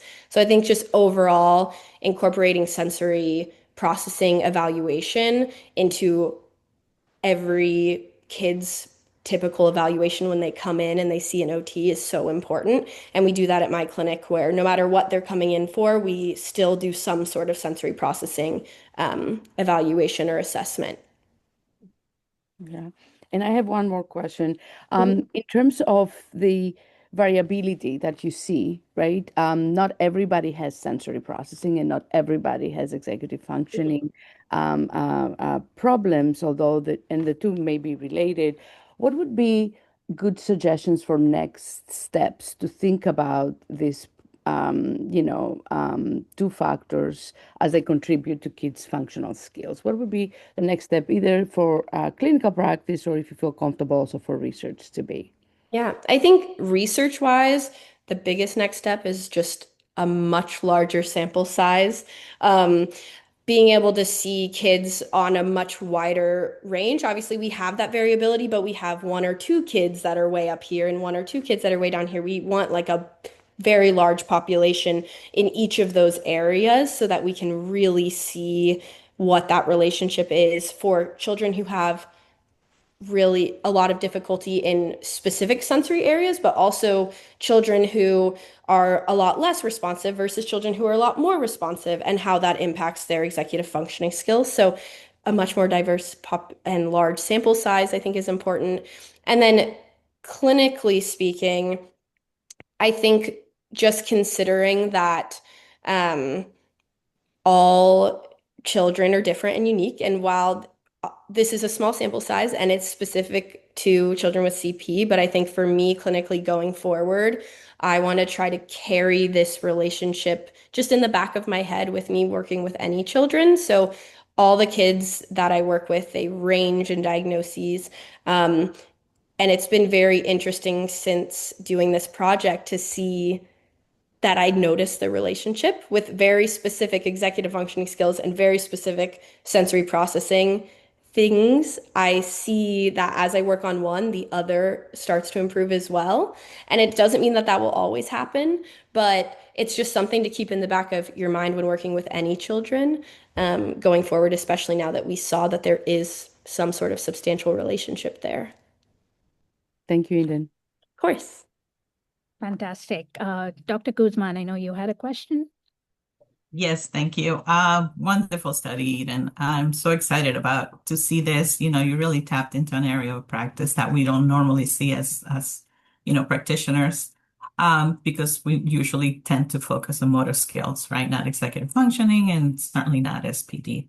However, we do know that if there's a motor impairment, we take advantage of the sensory system just to compensate and try to access the child. And you spoke a lot about how you use it in your practice, but how do you suggest that other practitioners, expand their scope of practice just to see these areas and include these areas in their practice? Yeah. So for other practitioners, obviously every setting is different. So at my setting, we already kind of have a system set up where we always are looking at the sensory systems. But I think it's important when you're working with anyone, whether it's a child or an adult, to look at the person as a whole person. So let's say someone's balance is really difficult, right? So we know from OT school that balance could have something to do with our vestibular system. There might be sensory things going on that contribute to our balance, right? So I think working to always try to tie it back to those underlying deficits that we talked about in school, just to see if maybe there are those underlying sensory processing deficits, to then be able to work on those as well at the same time that we're working on motor disabilities. Especially, I know in a hospital-based setting, we are going to see a lot more of that those motor deficits. But getting a really good past history and understanding everything going on in someone's life. Like I had one patient in the past, before I was even an OT, I was just a tech working with them, but they had a lot of balance issues, and everyone was like, it's strength, it's strength.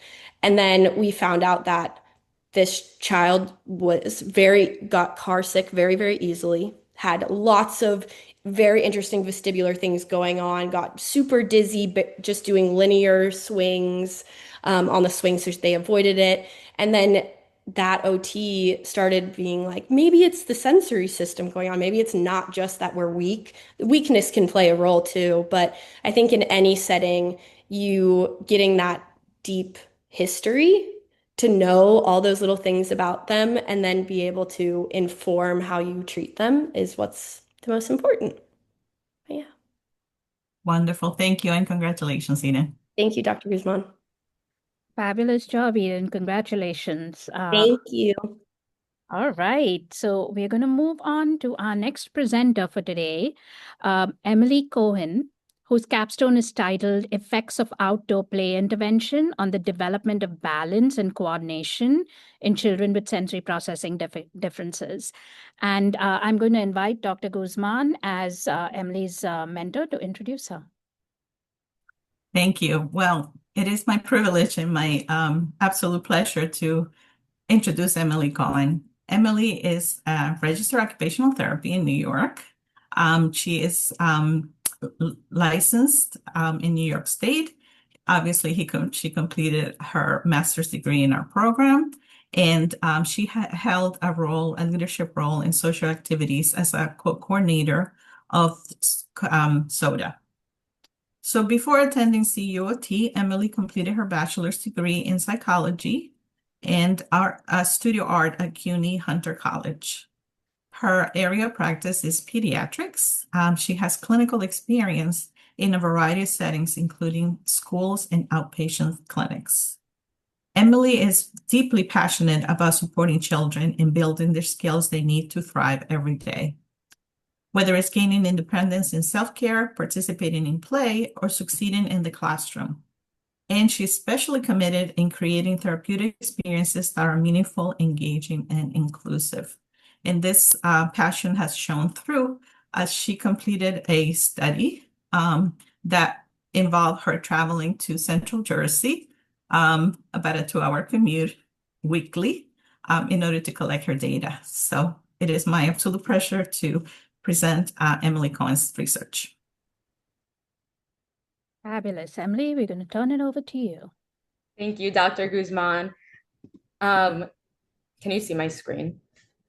No, not yet. Okay.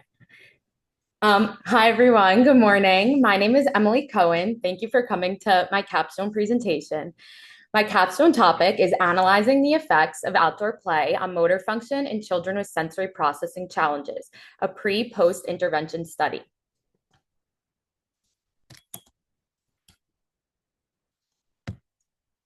My doctoral journey has been shaped by a series of artifacts that reflect the integration of theory, practice, teaching, and leadership. At the core is the outdoor sensory integration and balance intervention model developed in my practice model paper. Grounded in Ayer's sensory integration and motor learning theory, this model promotes outdoor, play-based, task-specific learning for children with sensory processing differences. I refine my educational approach through my teaching philosophy and assistantship, focusing on active learning, collaboration, and professional development. I strengthen my scholarly foundation through a systematic review brief and an evidence-based paper prepared for publication. My doctoral reflection helps solidify my identity as a scholar, advocate, and leader, committed to promoting meaningful, sustainable change across clients, systems, and communities. All of these experiences accumulated in my capstone intervention study and clinical residency, where I had the opportunity to design, implement, and evaluate an outdoor play-based motor skill program for children with sensory processing differences. I'm excited to now share the details of that study and the outcomes it produced. So to start, I'd like to provide some background to explain the clinical reasoning behind this study. Children with sensory processing differences, which is estimated to be between 5 to 15% of the pediatric population, struggle with interpreting and integrating sensory input. This disrupts their ability to develop motor skills like balance and coordination, which in turn affects their ability to participate in key childhood occupations, such as play, dressing, and schoolwork. These challenges are especially common in children with neurodevelopmental conditions like autism spectrum disorder or ADHD. My intervention is grounded in Ayer's sensory integration theory, which explains that sensory input, particularly from the vestibular, proprioceptive, and tactile systems, forms the foundation for motor control. If these systems aren't functioning properly, children may struggle with motor planning and regulation. For example, a child with vestibular dysfunction may have trouble maintaining balance, while proprioceptive challenges can affect body awareness and movement force regulation.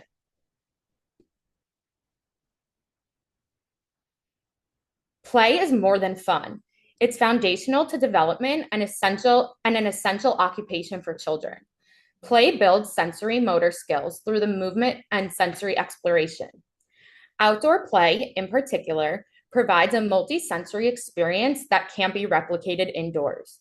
Unfortunately, only 3% of occupational therapists incorporate outdoor play consistently into interventions.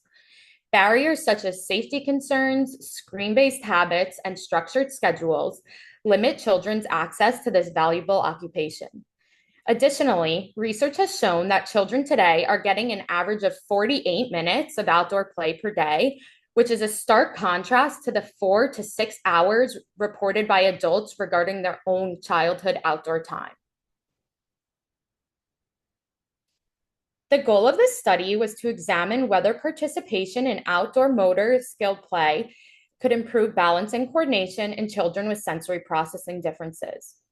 I wanted to address a gap in the literature. While motor skill interventions are typically conducted in indoor or clinical settings, we know that natural outdoor environments offer rich sensory and motor input. This study explored whether those unique outdoor elements like uneven terrain, weather variation, and natural obstacles could contribute to measurable motor gains. The primary research question was, in children with sensory processing differences, how does participation in outdoor motor skill interventions compared to baseline pre-intervention levels affect balance and coordination?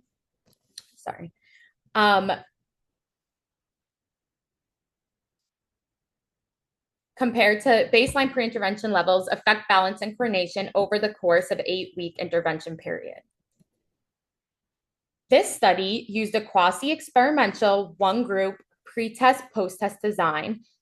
That means we followed a single group over time, measuring their motor skills before and after intervention to evaluate change. This design was selected because it fits real-world practice settings, especially when randomization or a control group isn't feasible. The study followed 3 clear phases. First was the pre-test phase, where we administered 3 subtests from the Brunick-Osteretsky Test of Motor Proficiency, 3rd edition, or for short, the BOT3. Subtest 4 is upper limb coordination, subtest 5, bilateral coordination, and subtest 6, balance. These were used to establish a motor skill baseline. Next came the intervention phase, where participants engaged in 8 weekly outdoor sessions targeting sensory motor development. Finally, during the post-test phase, we re-administered the same BOT3 subtests to assess change. 7 children with sensory processing differences were included based on their scores on the Sensory Profile 2 assessment, specifically the movement and body positioning subsections. In addition, we included 9 peer models. Peer models are typically developing children who participated alongside them. The peer models offered a social and observational learning element, which research shows can support motor learning through imitation, turn-taking, and engagement. Together, these design elements helped us evaluate whether outdoor play-based activities could make a meaningful difference in motor skill development for children with sensory processing differences. This intervention was an 8-week group-based program designed to promote balance, coordination, and sensory motor integration through outdoor play. Sessions were held weekly in a natural setting and conducted regardless of weather, rain, wind, or sun, to allow for varied sensory input and real-world environmental changes. Each 60-minute session followed a similar structure. We started with warm-up games to activate attention and prepare the body. The core portion involved targeted motor tasks, things like obstacle courses, balance games, or strength-based movement activities. This was followed by unstructured outdoor free play to support creativity, socialization, and child-led exploration. Finally, Sessions ended with a cool down and reflection to support self-regulation. Participants were recruited through a partnering pediatric occupational therapy practice. The clinic owner, who was also an occupational therapist, helped shared information about the study with eligible families. Here is an example from week 4. The session began with the floor is lava, where children practiced jumping, crawling, and freezing in place. The main event was a relay race incorporating running, hopping, crawling, and balancing buckets of water. A favorite activity of the relay race was the pine cone passing challenge, requiring teamwork and coordination to pass a large pine cone overhead and under legs to the next child in line. Data analysis included descriptive statistics and normality testing using the Shapiro-Wilk test. Then we used nonparametric Wilcoxon signed ring tests to evaluate change. To determine the magnitude of these effects, we also calculated Cohen's d and Hedges g, which is just for small sample bias. First, we ran a Shapiro-Wilk test, which you can see to the right in table 2. This was done to assess whether the BOT3 subtest scores were normally distributed.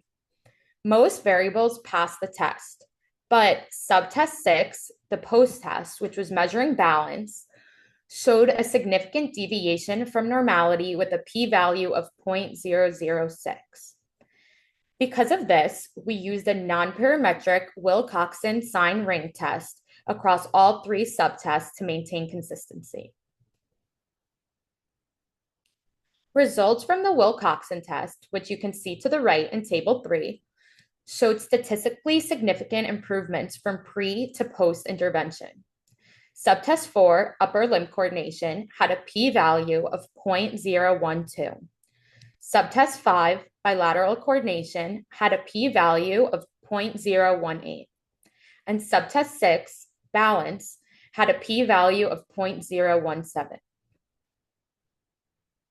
But beyond statistical significance, we wanted to understand how meaningful these improvements were.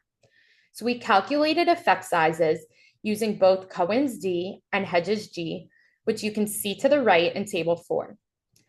Cohen's d ranged from negative 1.66 to negative 1.80 across subtests, which are considered very large effects. Hedges g, which adjusts for small sample bias, ranged from negative 1.44 to negative 1.56. Both metrics suggest that the children made clinically significant improvements in motor performance. These large effect sizes underscore the practical value of using outdoor play-based interventions to improve coordination and balance in children with sensory processing differences. These findings support the research question. Importantly, these results also align with recent research. For example, earlier this year, Wen and Wu published a study where they implemented a 12-week sports-based sensory integration program for children with autism and found significant motor and social gains.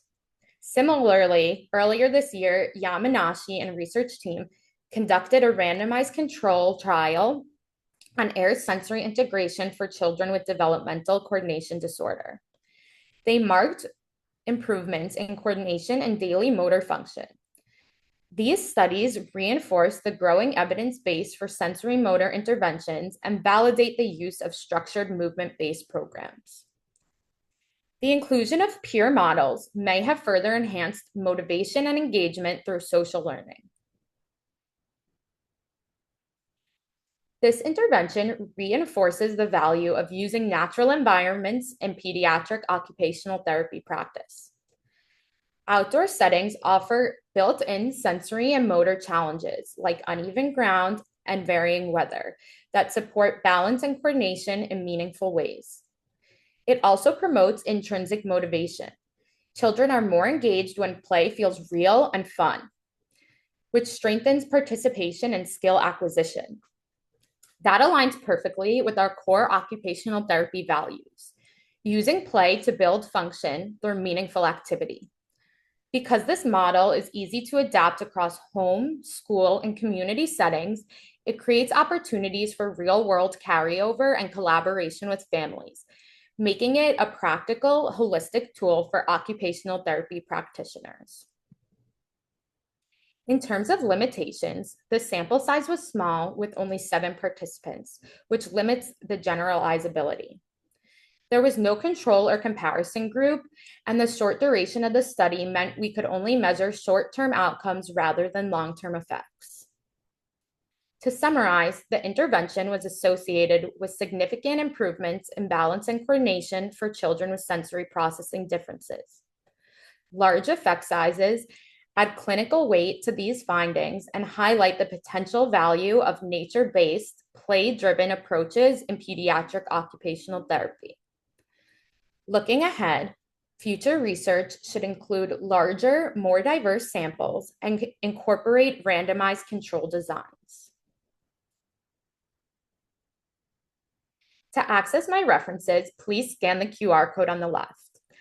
I would also like to take time for some acknowledgements.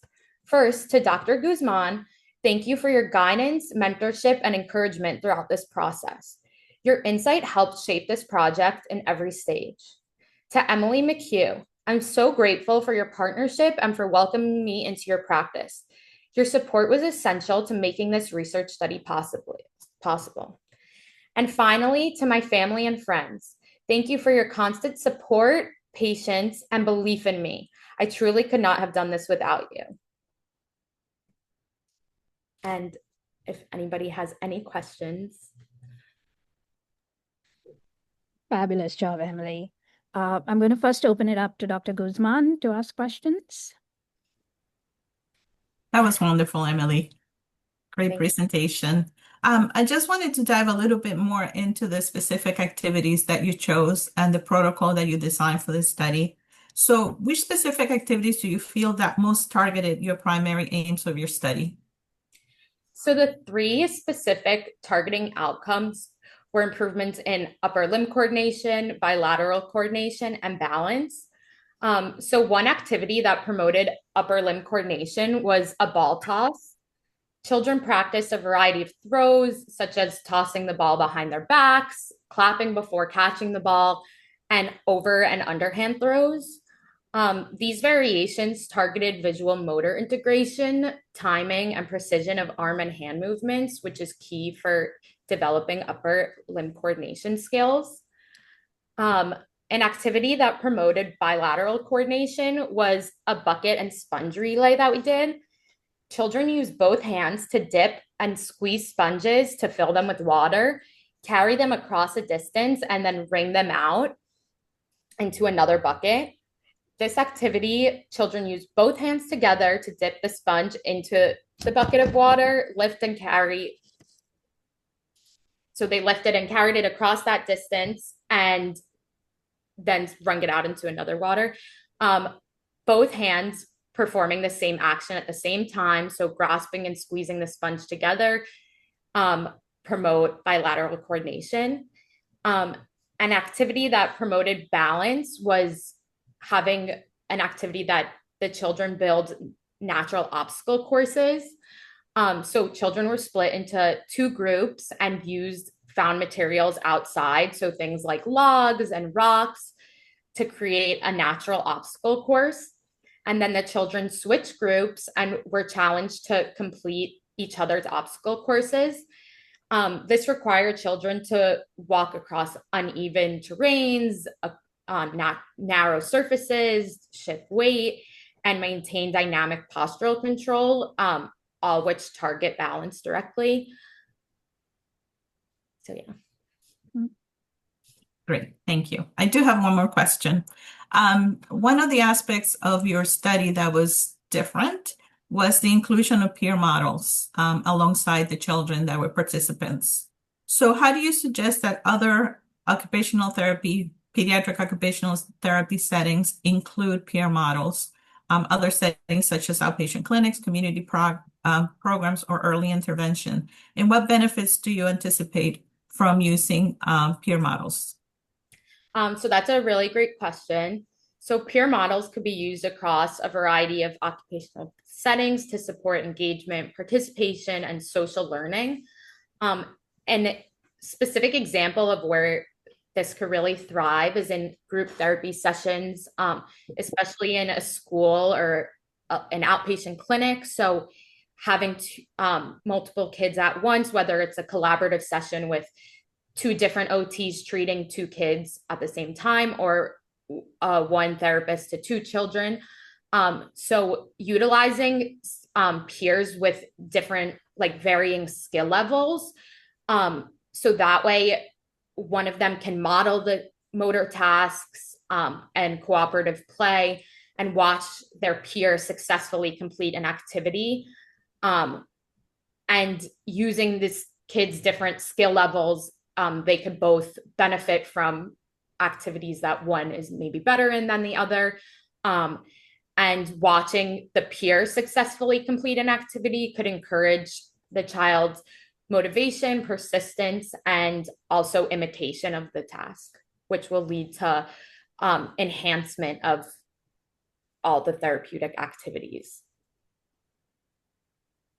Great job, Emily. Congratulations. Wonderful. Thank you. Wonderful, Emily. Dr. Dimitripoulou, you had a question. Yeah, congratulations, Emily. This Thank you. project speaks to my heart. I really, really like this contextual intervention programs, especially because they're part of someone's life, right? Natural activity life, or hopefully is part of natural activity life. So I have two questions if the time allows, but I want to start with the one that I put on the chat, which was in future studies, you've demonstrated right now the motor gains that these particular participants had given the targeted intervention to these particular skills you saw they had issues with at pretest. But would you, given your innovation of the peer model, would you consider any other outcomes besides motor outcomes as variables to measure for children? I'm thinking behavioral health components, I'm thinking maybe satisfaction or motivation components.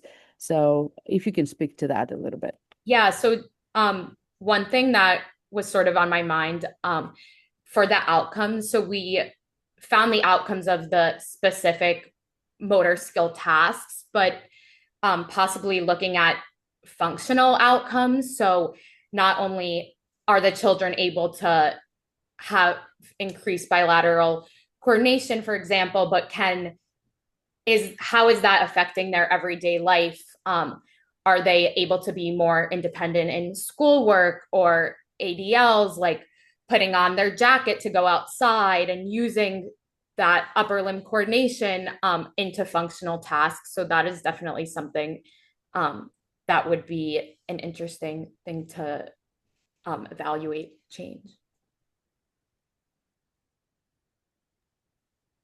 Can I ask the second question? Yes. Yes.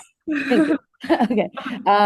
So the second question has to do with transferring of these kinds of activities within the context of the actual play. Do you foresee that participants learn how to play and how to really modify or change the activities around them as they would engage in this outdoor play by themselves? Are you asking with including the peer, like based on watching the peer I'm model? asking about the children. Like, did the children that were your participants, do you think they're learning how to play and how to really utilize their body in the playground beyond the context of therapy? Yeah, definitely. Seeing the kids over the 8 weeks start to play and how they are interacting with each other and the activities, based on my personal opinion, I could see them be more engaged and more willing to try things that they were maybe hesitant before. Like some kids were hesitant to, since it got hot over the course of this intervention, we did a lot of water play. And some kids were more hesitant to engage with water or would jump away from getting wet. And as it went on, more would be more willing to engage with different types of play like that and different sensory elements within the play. So that was really interesting to see as well. Fabulous. Emily, I have one quick question actually, because this was obviously very well thought out. It was a expanded protocol. It was 8 weeks, so we're hoping that allowed time for learning, transference. But based on your experience being with these kids over 8 weeks, is there anything you would suggest to change if you were, if the protocol was being run again, or when the protocol is going to be run again?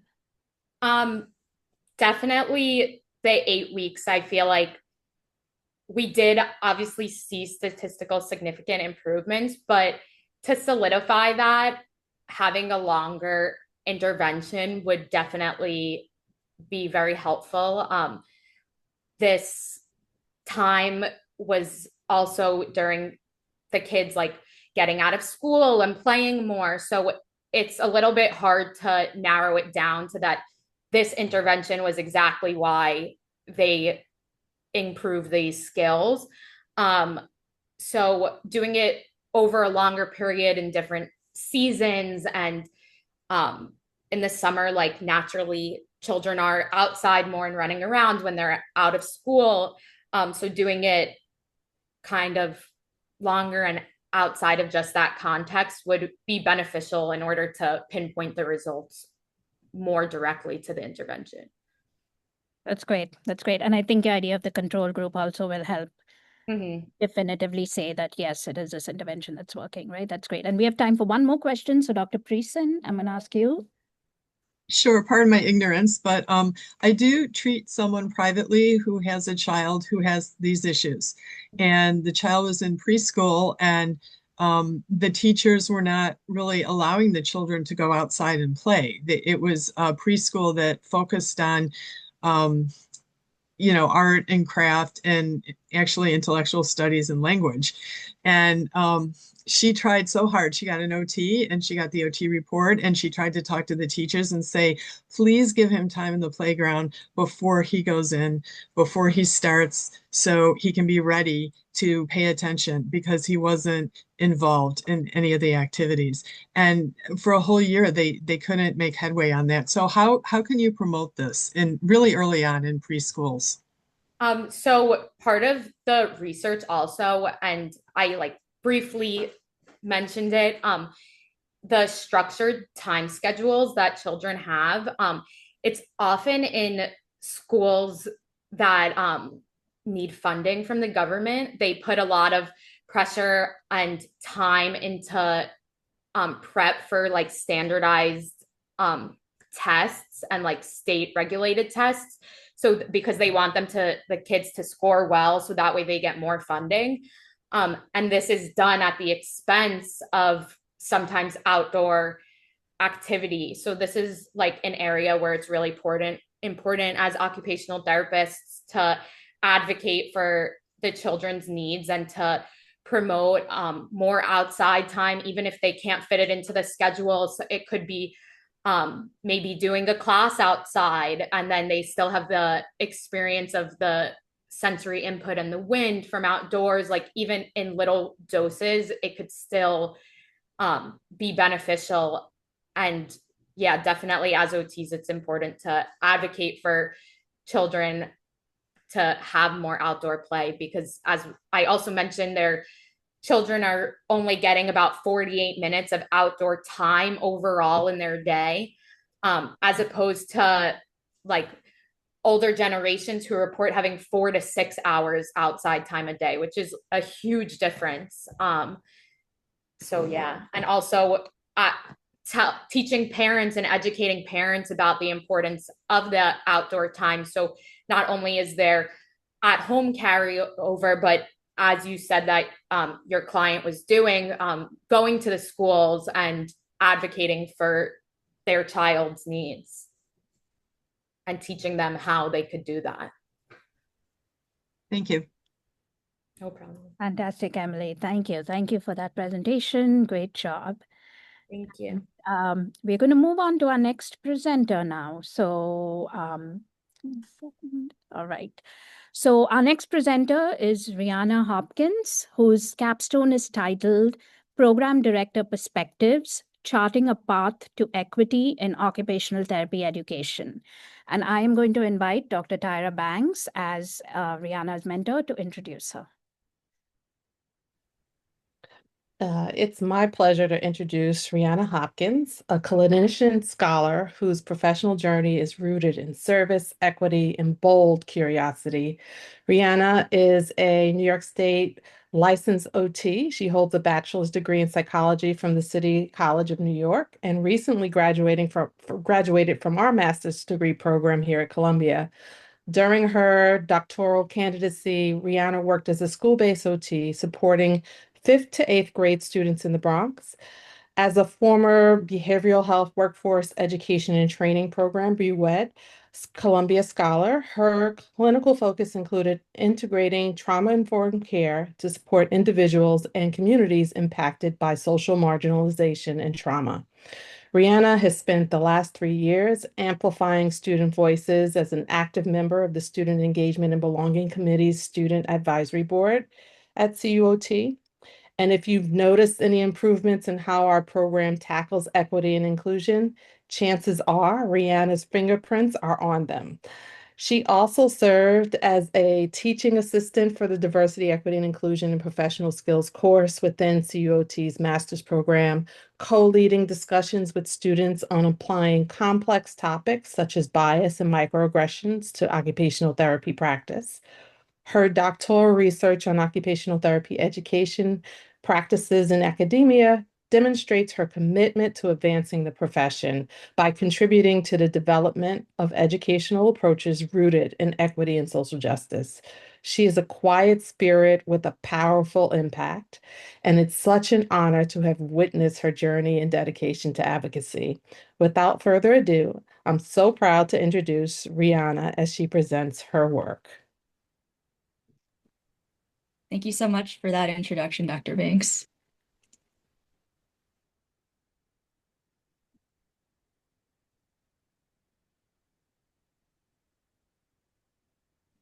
Can everybody see the presentation? Yes. Okay, hi everyone. It's a real privilege that I get to speak with you today about my doctoral journey, as well as the process and findings of my research study entitled Program Director Perspectives, Charting a Path to Equity in Occupational Therapy Education. Before I begin, I want to share a quote by poet and activist Audre Lorde. On the power and liberatory process of writing poetry, she wrote, the quality of light by which we scrutinize our lives has direct bearing upon the product which we live and upon the changes which we hope to bring about through those lives. It is within this light that we form those ideas by which we pursue our magic and make it realized. This is poetry as illumination.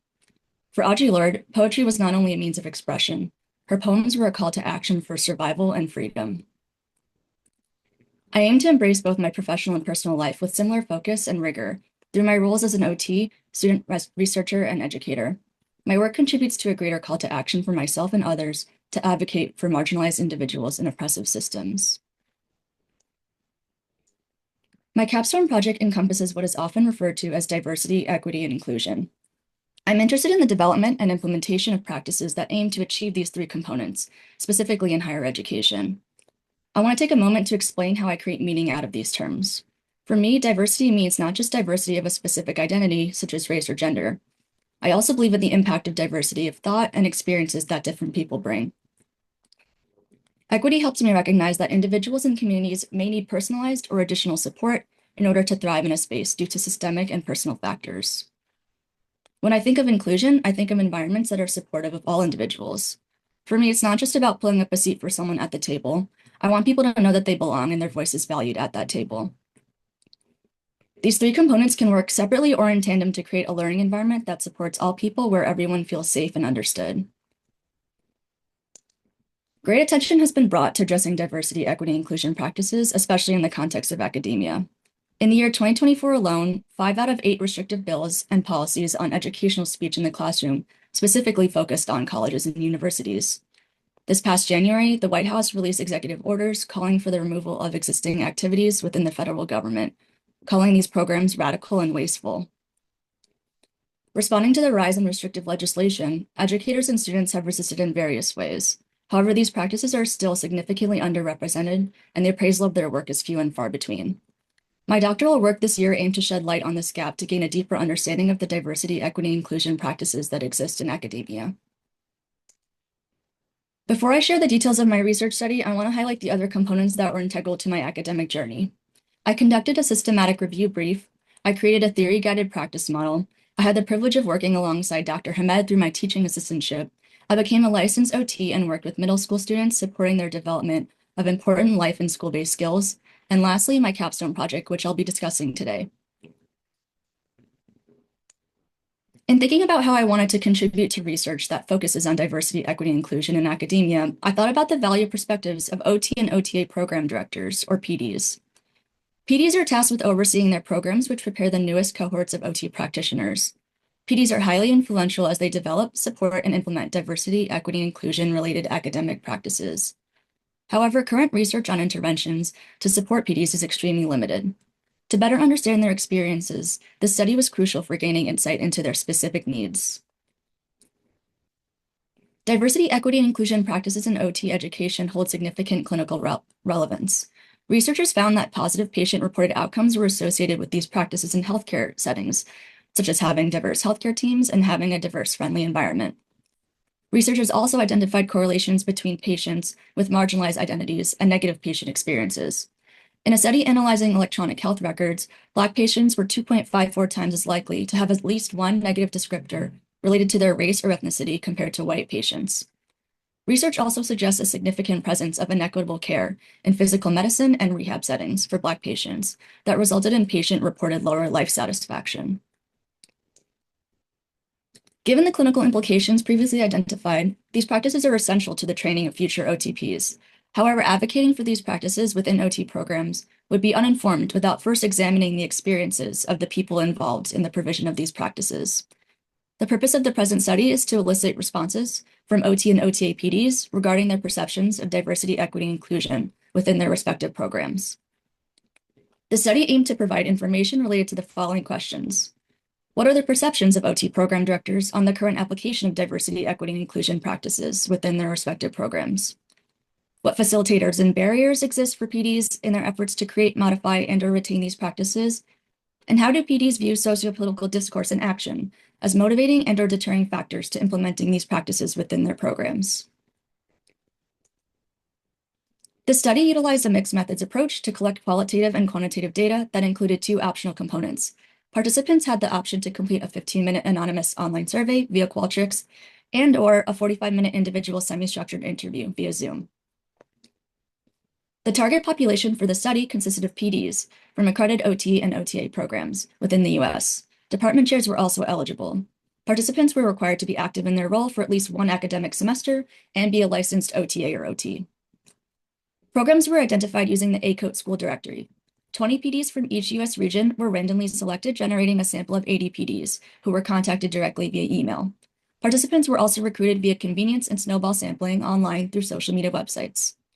Purpose of sampling was also used to contact PDs in states without significant restrictions on diversity, equity, and inclusion practices.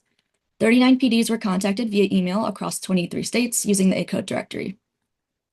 All participants were self-selected. For the online survey, data was collected through a series of questions I designed to gain an understanding of PD perspectives. Participants were asked to consider diversity, equity, and inclusion practices within 8 categories, which I'll discuss later in the results section. For the semi-structured interview, participants were asked a set of pre-established and probing questions that allowed for a deeper conversation regarding their perspectives. 5 participants completed the online survey, and 1 participant completed the semi-structured interview for a total of 6 participants. Administrative experience of participants ranged from 1 to more than 15 years, with most participants holding 3 to 10 years of experience. PDs represented programs all across OT and OTA degrees. Table 1 on the right here shows a pretty even distribution of all degree types. Program locations represented the Eastern United States. The data reflect the current implementation of diversity, equity, inclusion practices. I created 8 categories of practices which are identified in the bar chart here below. I asked participants, are you currently implementing any diversity, equity, and inclusion practices in your program in this given category? A significant majority of participants responded yes across all 8 categories, as indicated here by the taller blue columns. The 5 categories that received the most yes responses were recruitment, curriculum and pedagogy, fieldwork experiences, student support, and faculty and staff support. Student retention received the most no responses, indicated by the red column, followed by research and admissions. I used a Likert scale to determine participant satisfaction levels with the current state of these practices in the same 8 categories. Response options are shown in the stack bar chart here above. Each color represents a response, such as blue, representing very dissatisfied, and orange for very satisfied. The data reflect an overall favorable view of diversity, equity, and inclusion practices, with very little blue and red represented in the chart. Satisfied made up 42.5% of responses, as indicated by the green bars, and very satisfied, represented in orange, made up 12.5% of responses. Categories with outlying responses included curriculum and pedagogy, which received the highest number of responses for satisfied at 80%, represented here by the longer green bar. And student retention, which received the only very dissatisfied responses across the 8 categories at 20%, represented here in blue. The data also reflect room for improvement and further investigation. Neutral, represented in yellow, accounted for 20% of responses, which may indicate a lack of strong positive or negative feelings or a lack of awareness or experience with diversity, equity, and inclusion practices within the given categories. I grounded my analysis of the qualitative data using 2 theories. The first is the PEO model, which many of you will be familiar with. I chose PEO because I wanted to view occupational performance as it shapes and is shaped by one's environment, as well as their unique personal factors and experiences. The image below here depicts the interaction between the 3 components, which develops over the lifespan. My second theory is intersectionality, which is a theoretical approach to understanding societal inequities experienced by marginalized individuals and communities. This theory views social identities and social systems as interconnected and inseparable. I chose this theory because it grounds my analysis with the awareness that social privilege and marginalization shape who we are and what we do. Below is a visual representation of intersectionality. Imagine you're here in the center, shaped by your identities such as gender and class. You're further influenced by social systems along the outer circle here, and may gain privilege and or be marginalized by systems such as ableism and capitalism. I used Braun et al.'s reflexive thematic analysis to identify themes and patterns from the qualitative data. I use this approach to leverage self-reflection of my experiences as a woman of color, student, and occupational therapist to create a deeper understanding of my impact on my analysis and interpretation of the qualitative data. The following 6 themes emerged. I will read each theme and 1 or 2 participant quotes that stood out to me. The first theme, fostering educator and student self-reflection as diversity, equity, inclusion practices. Whenever I hire a new faculty member, I actually make them do these reflections, because then we use that to infuse within the curriculum and how they begin to frame things for the students. All students do at least 1, usually more fieldwork experiences in community settings, where they see many aspects of diversity. The second theme, mentorship and interpersonal relationships as diversity, equity, inclusion practice. We have a mentoring program for undergrads interested in OT to target people of all backgrounds, especially those who have not had as much guidance in their college to career paths, open to all. Theme 3, quality of university support can facilitate or hinder diversity, equity, inclusion practice development and implementation. University provides guidance, training, and resources for implementing equitable admissions policies. I wish the university as a whole would make a more concerted effort. Theme 4, systemic and financial barriers to diversity, equity, and inclusion practices. Limited scholarships and funding make it difficult for some admitted students to enroll. Also, the fear factor now politically. Our university has not said we can't do things, but we are cautious about what goes out to the public. Theme 5, faculty foster education grounded in social context. Teaching about social determinants of health and using class activities to help open people's eyes about what some groups of people face in our society. And the last theme, diverse and engaged faculty and students are a core facilitator to diversity, equity, inclusion practice development and implementation. We have actually attracted a very diverse faculty, which I think has also reflected the student bodies that we have attracted here. So it lends itself to a very different type of conversation that we have in the classroom. Facilitators to practices were mostly internal, including student engagement, diverse faculty, and inclusive teaching. Barriers to successful implementation were reflective of external systemic issues, such as financial constraints and political climate. Both the PEO model and intersectionality bring attention to the critical role of identity and social systems. Social systems are powerful influences that can and do cause disruptions and create barriers to efforts that aim to make OT more equitable and accessible to all. Some key takeaways are continue existing practices. Practices reported by the participants of the study, such as fostering educator and student self-reflection, providing mentorship opportunities, prioritizing faculty and student diversity, are essential to creating competent OTPs who understand OT practice within social context. And make an impact that starts in the classroom. Social action can and does occur within and outside of the classroom, even if there is existing restraints, through the use of critical self-reflection and advocacy work. Sociopolitical factors have placed significant restrictions on academic institutions.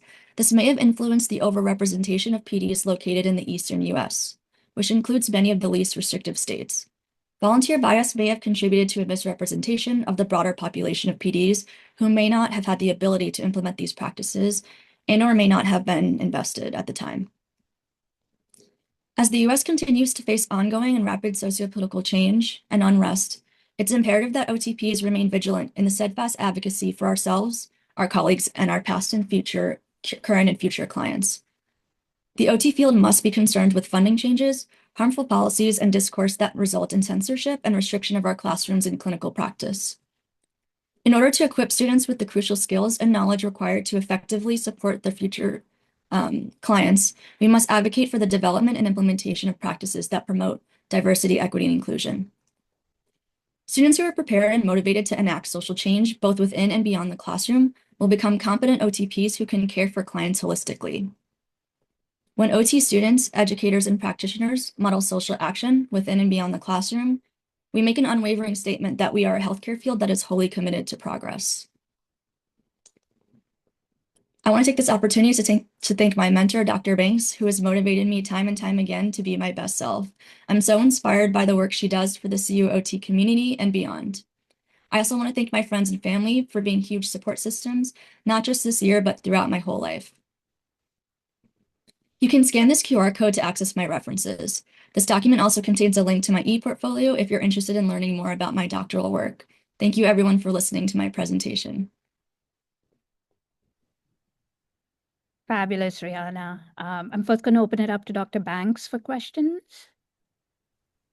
What a great job, first of all, Rihanna. I'm so proud of you and the work you've put into this, especially during this time in our country where there is a lot of forces against the work that you're dedicated to doing and championing that with your chin up and keep pushing through. So I'm so proud of you.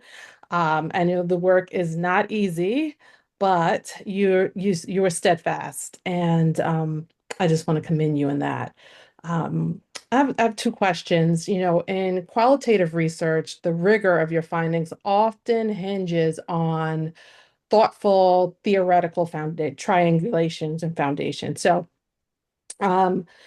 you integrated both the PEO and intersectionality. Why did you choose this particular pairing, and how did those frameworks inform your themes or shape what you've done? Great question. It actually came kind of naturally to me in our models and theories class. I kind of live and breathe intersectionality, so that was just like a natural thing for me. I'm, for better or worse, like I'm constantly thinking about systemic impact and then just our own impact on who we are and what we do and our connectedness of each other. And I thought about some classic OT models, and I really was thinking about how PEO is kind of intersectionality as well. Like of course, the OT piece is like thinking about our occupational performance in the end of that and wanting harmony in that. But the interaction between person, environment, and occupation, and seeing that as something that's not static, something that changes depending on what's happening in our environment, such as what I talked about, like with policies that are happening, or even something that someone says to you in a conversation. All of those things impact how we think, our motivations to act. They really just went hand in hand. I wanted to emphasize the importance of recognizing social systems and just our own impact on society as well. Thank you for that, and continue this work, please. Finally, if every OT program director adopted one insight from your capstone research, what visible change would you hope to see in their programs within the next year? I actually think a lot about the intersections between what I'm doing and competency-based education. I'm really interested in like pushing people to see this work as not an addition, but something that's really important and as our competency as OTs. So I know that a lot of from my research and conversation, a lot of curricula have threads embedded in the work that I'm speaking about. But I'd really like to see that too, in pushing our OT students to really reflect that as part of their competency. Yeah, I think that that's a great direction, especially since we're moving towards competency-based education, and to have a competency that encompasses all of what you've talked about. I think your work will really, really make an impact in the OT education world. So thank you for that. Thanks, Dr. Banks. Fabulous. Dr. Nielsen. I don't really have a question. I just wanted to say congratulations as a program director. I so appreciate this work. And I look forward to you expanding it. And I just wanted to comment on your connection with competency-based education, because you're right. This is, we tend to think of this as an add-on or something in addition, but you're right, it's a core thread. And we're going to see it across knowledge, skills, and attitudes, and so I really like this idea about this focus with respect to competency-based education. So more to come. Looking forward to your work and the expanse of it. So thank you for it. Yeah, thanks so much, Dr. Nielsen. Really appreciate it. Dr. Priesen. Congratulations, Dr. Hopkins. It's good to see you again. You participated wonderfully in the grant in trauma-informed care. So I'm wondering if you can see a way of the idea that trauma-informed care and trauma treatment may have an intersection with your current work that you just presented. Yeah, I mean, like the Venn diagram is a circle, really. Like thinking again about like systemic influence on how people experience life, and really understanding, like, which we've talked about in BWET, like we've all experienced some sort of trauma, most likely, especially like coming out of the pandemic, understanding how we think, how we learn, especially thinking about how we create, well, for educators, how educators will create curricula and modules going on.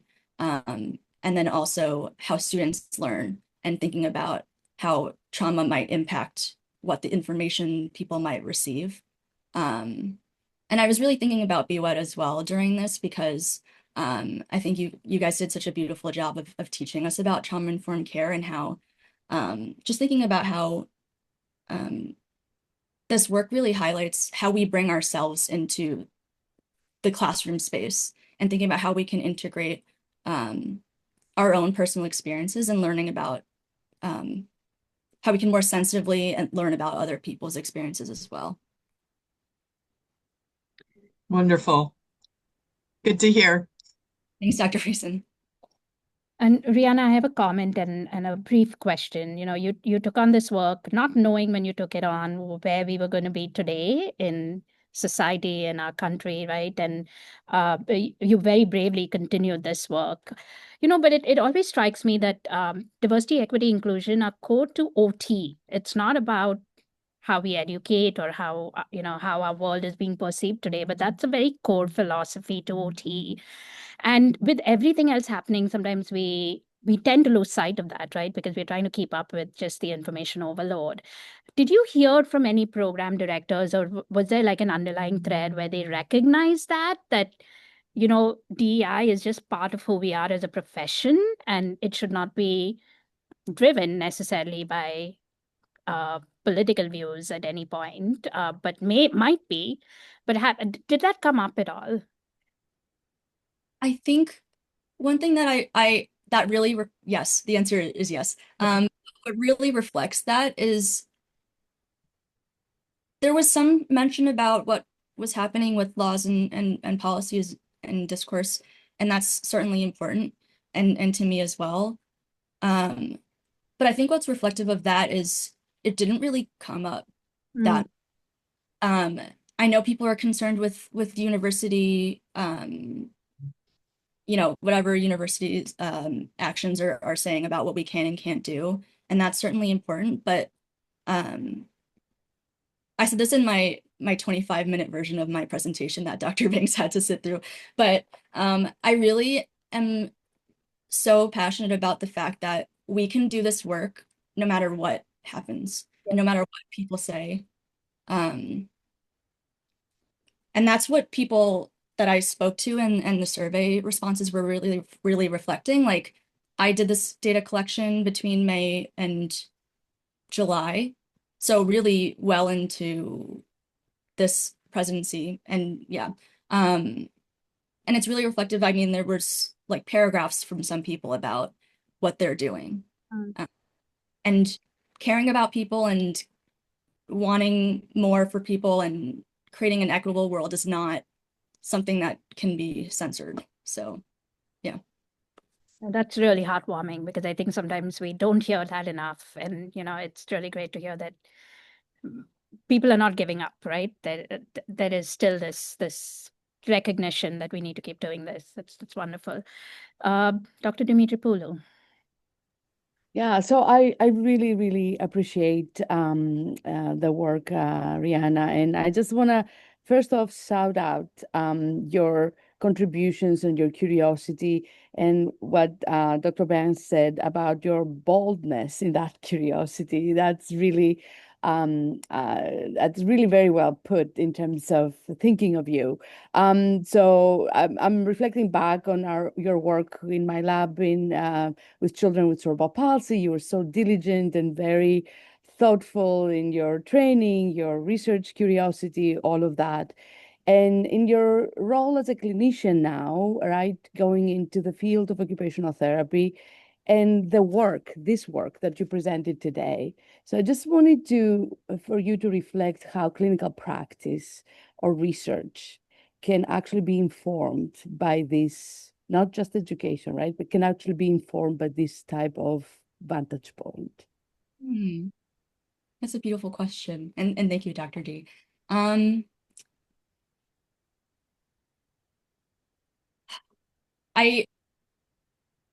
feel like I am kind of repeating myself here, but I really, this work fueled and as if I didn't have enough of a passion for this as it is, but I believe so much in advocating for our clients. I know we have goals to make and we want them to reach that. And sometimes on the clinical side, we lose what's happening outside of our 30-minute session or however long it is. But I want us to really think about what happens when we leave the room, what happens when the client leaves the room. And I want more for us, and I want better for us. And I think OT is just so situated to do that. We're so holistic in seeing from the micro to the macro levels. It's innate. I want us to really zoom out and focus on what we can do collectively when we really connect and see ourselves as like really change makers. Yeah. I agree completely. So, yeah, fantastic job, Rihanna. Thank you so much. And then we're going to move on to our last presenter for this morning. And very excited to present our next presenter, Elizabeth Jankowski, whose capstone is titled Exploring the Reliability of Telewrite with Test-Retest Analyses in Elementary School Children. And I'm going to invite Dr. Guzman as Elizabeth's mentor to introduce her. Thank you, Dr. Mendoza. It is my absolute pleasure to introduce Liz Jankowski. She is a registered occupational therapist in New York. She earned her bachelor's degree in psychology from SUNY and later completed her master's in occupational therapy at Columbia, our program. Her academic background has provided her with a strong foundation in both mental health, therapeutic intervention, which she integrates in her everyday practice. Liz's passion for occupational therapy has come full circle. It began at an early age, and she was inspired by her own positive experiences with pediatric occupational therapists who play a vital role in helping her engage in meaningful daily activities. These early experiences sparked a deep appreciation for the power of client-centered care and continue to shape her compassionate, individualized approach to therapy. Currently, Liz serves as a school-based occupational therapist in elementary schools across Westchester County. In this role, she works collaboratively with educators, families, and multidisciplinary teams to support children's participation in academic and social activities. Her therapeutic focus includes motor development, sensory processing, and self-regulation, which fosters independence in school routines. Liz is dedicated to lifelong learning, and she remains committed to advancing her skills and staying informed about evidence-based practices. I'm a witness that she is passionate about making a lasting impact in the lives of students, and she supports and strives to empower each child to reach their fullest maximum potential, both in school and in life. It is my absolute pleasure to introduce Elizabeth Jankowski. Hello, thank you so much, Dr. Guzman. Give me 1 second just to share my presentation. Okay. So, hi, my name is Elizabeth Jankowski. I'm here to present the Test-Retest Reliability of Telewrite, a digital tool for assessing children's handwriting. And as who just announced me, my advisor is Dr. Julia Guzman. So I first want to start out by talking about my doctoral journey. So throughout my time here, I completed a variety of projects. I created a theory-guided practice model that taught me how different occupational therapy theories affect and can be used to guide interventions for handwriting. I thought through my philosophy as an educator to determine what kind of teacher I would like to be and how I would run a class in the future. I learned the Size Matters handwriting program, which was completely new to me, in order to present a guest lecture to Columbia's current OT Masters students during their pediatrics course. I completed a systematic review in which I learned about the newest and best handwriting interventions in the current literature, and I got to reflect on my doctoral journey in clinical residency to see how I've grown as an OT practitioner in order to provide better care for the children I work with, all of which culminating in the Capstone project I am here to present today. So, this project is all about handwriting, so why is that even important? Well, difficulties with handwriting can pose significant challenges to a child's academic performance and hinder their full participation in school activities. This can result in poorer grades, difficulty learning class material, and a poor self-image. Ultimately, handwriting is a crucial skill for children in school as it can predict their future academic success. And handwriting typically develops during elementary school with a period of rapid growth.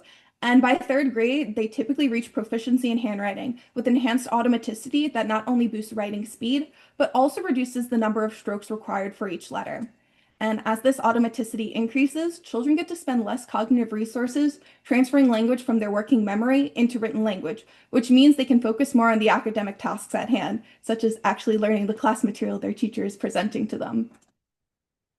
So this entire project is about a standardized handwriting assessment. So why do we even need those?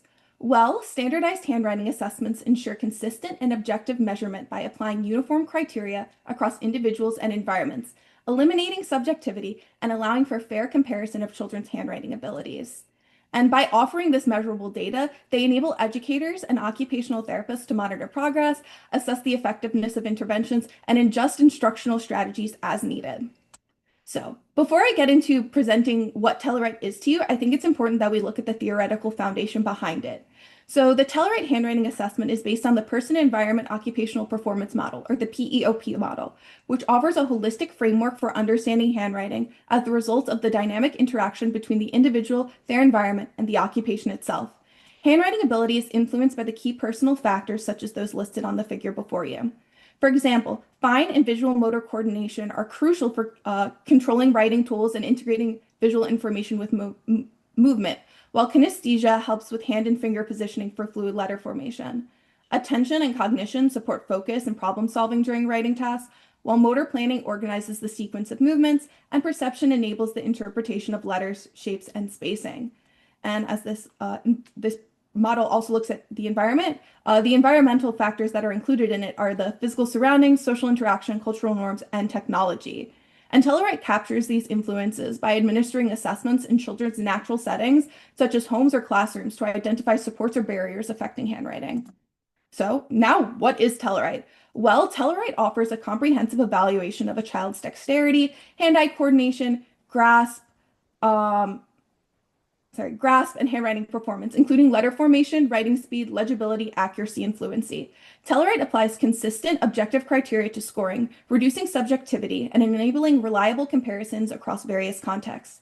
This ensures dependable results and establishes clear benchmarks for identifying handwriting difficulties.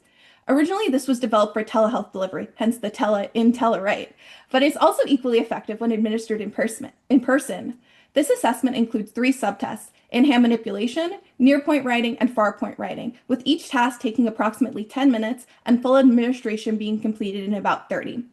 Performance tasks are then evaluated through structured observer-based ratings. Additionally, Tellerite is an ipsative assessment, meaning the initial assessment provides baseline data that the educator or therapist can use to compare a child's progression in handwriting. Tellerite can be re-administered to provide scores that are compared to the child's previous performance. So this is all about psychometric properties. So what are the psychometric properties that have been previously established for Tellerite? Well, it's currently exhibiting promising psychometric properties, indicating its potential as a reliable and valid tool for assessing handwriting performance. It exhibits high inter-rater reliability, ensuring consistent results across different evaluators. And then in terms of content validity, all 10 subscales have achieved an item-level content validity index of 0.8 or higher, and the overall scale level content validity index reaching a 0.94. Additionally, Tellerite scores correlate moderately with other established handwriting assessments, reinforcing its clinical relevance and applicability in educational and therapeutic contexts. And additionally, there is a study where practitioners were surveyed about Tellerite, and 61% of 55 surveyed practitioners reported that they were quite or extremely likely to use Tellerite in their practice, while 64 rated it as quite or extremely accurate in measuring handwriting performance. Additionally, most respondents found the assessment format easy to follow and user-friendly. Now on to the meat and potatoes of our presentation, our actual study. So the aim of our current study is to fill the current gap in research by evaluating the test-retest reliability of Tellerite, a recently developed standardized handwriting assessment. And our research question is, among children in 1st to 3rd grade, how consistent are scores from the Tellerite handwriting assessment across repeated administrations? So let's take a look at our participants. So our participants were recruited using convenient sampling methods. To be eligible for inclusion, children were required to be between 6 and 9 years old, have parental consent, possess functional proficiency in written English, including the ability to read, and demonstrate the cognitive ability to understand and follow verbal instructions. Exclusion criteria included children who did not meet the inclusion requirements, as well as those diagnosed with severe motor impairments, uncorrected visual impairments, or developmental motor disorders. Over here, we have a table about our study sample, and it consisted of 16 children, including 5 females and 11 males. And then assessments were conducted using 2 formats. 5 participants completed the assessment remotely via Zoom, while 11 completed it in person. So we had to think about how we wanted to analyze the data that we gathered. So we completed all data analyses using the statistical package for the social sciences, and the data for internal consistency was analyzed using Cronbach's alpha, and the other analyses we used was the intraclass correlational coefficient, or the ICC, And the ICC is a robust statistical tool commonly used to assess the reliability of quantitative measurements, as it accounts for both the variability between subjects and the variability within subjects across repeated administrations. And in the context of this study, ICC was used specifically to assess test-retest reliability, determining whether the Tellerite assessment yields stable outcomes when administered to the same individuals under similar conditions at two different points in times. So how did we go about gathering this data? So first we had to create a distraction-free environment for the assessment. And in the cases of in-person assessments, the administrator did it. And over Zoom, the researcher guided parents in creating that environment. We needed the following materials: a monetary coin, a pencil, any writing adaptations typically used by the child, and an assessment booklet. And each assessment booklet was tailored to the child's current grade level. So first, the child performed in-hand manipulation skills, and then we got into the actual handwriting, and it started with a near-point alphabet task, where children were asked to copy 26 uppercase letters, 26 lowercase letters, and 10 numbers. Next, the child completed a near-point sentence writing prompt, where they were given a sentence in their booklet to copy. And lastly, the child had to complete a far-point sentence writing prompt, where either the parent or the administrator held it 2 feet away from the child and at their eye level for them to copy in their booklet. And throughout the near and far point writing tasks, the child was timed and the researcher performed behavioral observations. And as this is a test-retest, we had to schedule a follow-up assessment 14 days after the initial assessment in the same format in a similar environment. So now on to our results. So we conducted a reliability analysis to evaluate the internal consistency of the 12-item Tellerite handwriting assessment scale. Crohn's box alpha was calculated to assess how well the items on the scale measure the same underlying construct. The obtained Cronbach's alpha value of 0.891 falls at the high end of the good range and approaches the excellent threshold, providing strong evidence for the reliability of the scores generated by the Tellerite assessment. This high level of internal consistency suggests that the scale is likely to produce stable and consistent results when administered under similar conditions. A secondary estimate, Cronbach's alpha based on standardized items, was also calculated, yielding a value of 0.862. This version accounts for the differences in item variances and is especially useful when items may differ in scale or distribution. This strong internal consistency supports the reliability of the instrument in measuring handwriting skills within the sampled population. So now on to our ICC. So the test-retest reliability of the Tellerite assessment was evaluated using the intraclass correlational coefficient, or an ICC, and we calculated it with a two-way mixed effects model for absolute agreement. And in this model, raters or testing conditions are treated as fixed effects and participants as random effects. This is appropriate when the same raters or conditions are applied across all subjects, and the goal is to assess score consistency over time. And then in the table presented before you, the ICC for single measures was 0.054. This value reflected the reliability of an individual score and falls within the poor range, though in contrast, the ICC for average measures was 0.407, suggesting moderate reliability when multiple scores are averaged. And the ICC analyses also yielded a statistically significant F-test, indicating that the observed variability between participants was significantly greater than expected by chance. So what does this all mean? Well, the scale demonstrates an excellent internal consistency and moderate reliability when scores are averaged across items or raters, meaning this assessment can be used as a tool to identify children with handwriting difficulties and determine a child's writing accuracy, writing rate, and writing fluency. This is essential to help determine what children may require occupational therapy services and help in guiding interventions. So while the average ICC was 0.407, indicating moderate reliability, our singles measures ICC was notably lower at 0.054, suggesting poor reliability when scores are interpreted based on a single administration or rating. Though this discrepancy highlights a key consideration for clinical and educational use. Individual scores from a single session may not consistently reflect a student's true handwriting ability, due to factors such as intra-individual variability, scoring subjectivity, or environmental distractions, particularly in remote or telehealth settings. In fact, testing for our study was completed in June and July, which is when many of the participants were finishing up their school year or on summer break. So many of the children may have been distracted by activities such as upcoming camp, vacation, and other summer leisure activities. So while the average ICC represents the reliability of the scores when multiple ratings or sessions are averaged, therefore, while single item scores or single session results should not be used in isolation to evaluate change over time, average scores offer a more dependable basis for assessing handwriting performance. This is particularly relevant when practitioners such as OTs or educators seek to compare students' initial and follow-up performance using Tellerite. relying solely on individual item scores may misrepresent true change due to low reliability of single measures.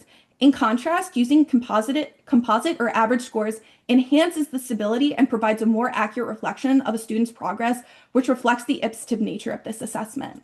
So, every study has some limitations, and ours had some that should be considered when interpreting the findings. First, our sample size was small, consisting of only 16 participants. And then a majority of the assessments were completed in person, despite the assessment being originally designed for telehealth delivery. And grade distribution was also uneven, with most participants being in first grade, fewer in second grade, and the smallest group being in third grade. And then subsequent research should aim to recruit a larger, more diverse sample that is balanced in terms of grade level and testing modality. In summary, Telluride is a handwriting assessment that has excellent internal consistency and moderate test-retest reliability when scores are average across items or raters. While individual item reliability is poor, the overall instrument is well suited for research or assessment purposes when used as a composite measure. Telluride is a tool that can be used to identify children with handwriting difficulties so that they may receive the occupational therapy handwriting intervention that they need to be successful during their academic career. So here I have a QR code for all of my references, and I want to take a moment to thank those who made this project possible. I want to first thank the parents and children who agreed to participate in this study. I want to thank the professors at Columbia University, especially my advisor, Dr. Guzman, who have supported me throughout my master's and doctoral program to become the OT I am today. Lastly, I want to thank my family, my brothers and my parents for supporting me during school, putting up with me while I spent too many late nights studying and working on projects, and always believing in me. So now I have time for some questions. Fabulous, Liz. I'm first going to open it up to Dr. Guzman for questions. Oh, Liz, that was so inspiring. Thank you for a wonderful presentation. I just wanted to expand a little on your presentation and also have you envision how this tool can be implemented in different settings, not just school-based, but such as, clinical settings and other areas of pediatric practice. And also, can you elaborate on the potential impact across these environments? Well, I think with this handwriting tool being able to be administered remotely via Zoom opens up so many possibilities. We have so many children that are in remote environments or may not be able to go out very often to see practitioners. Maybe the practitioner lives like an hour or two away. We give that access to these children so that they can get all of their skills evaluated so they don't miss out on these crucial OT treatment, as well as crucial tools to diagnose them with difficulties so that they can then receive that treatment. I do think in the future, we need to get the word about this assessment out. Obviously the full testing booklet isn't created yet. So once that is created, I think it'll be really important to get it out to a bunch of different practitioners, whether that's in school, outpatient pediatrics, remote telehealth pediatrics, because not only is this assessment it's fairly short, taking 30 minutes at the max, but it also assesses such a wide range of skills for handwriting, going from that in-hand manipulation to just looking at how they copy the alphabet, and then to near point and far point writing, which are incredibly essential for students while they're in school. I mean, all of us spend time while we're in school copying stuff from the teacher on the board. So if we have an assessment that doesn't actually test for that, how are we going to know if the child needs help? And yeah, sorry, did I answer your full question? Yes, you did. Thank you. So I'm going to keep you on the hook a little bit longer. I hope to at least. So what do you see as the future directions for this project? And do you see any plans for future development or research or implementation? Do you have any ideas? So I think one of the biggest things is I would love to do future research and gather a larger sample size. 16 participants is fairly small for a test-retest reliability analysis. It was very difficult to get participants since it was the end of the school year and summer. Many parents had difficulty pinning down a time for one assessment time, let alone two that are exactly 2 weeks apart, especially since the end of the year is so crazy and unreliable in children's schedules. So that was difficult. So I'd love to do further research to get more participants. And generally helping Dr. Guzman get the word out about Telluride and developing it to be maybe a more commonly used handwriting assessment in schools, especially since a lot of the English based handwriting assessments that have psychometric properties are from over 10 plus years ago. Like I think the most recent research in in the field for test retest reliability within the past 5 years have been on non-English handwriting assessments. So I think it's troubling that as OTs we're still like we're not either updating psychometric properties of these older handwriting assessments or finding newer ones that have these updated psychometric properties. So, yeah. Great job, Liz. Congratulations. Fabulous, Liz. A quick following up on Dr. Guzman's question. What do you think, so not generally, but in terms of psychometrics, what needs to happen next with Telluride? Well, as I showed in like the previous slide on the psychometric properties, Telluride has actually had an exhaustive list of psychometric properties established for it. So, I think we're like I was talking with Dr. Guzman and like it's kind of nearing the end of there's only so many more psychometric properties you can do. So I really do think the next step is like fully finishing the test retest and getting a larger sample size before like really like solidifying and hopefully helping Dr. Guzman like get the testing booklet together to be like ready to be like delivered to a bunch of different people. So yeah. Yep, I agree. I think it should just be out there for clinicians as soon as possible. Yeah. That's great. That's great. And you gave such an awesome presentation that there are no questions, which is Oh. great. So fabulous job, Julia. I mean, Elizabeth, sorry.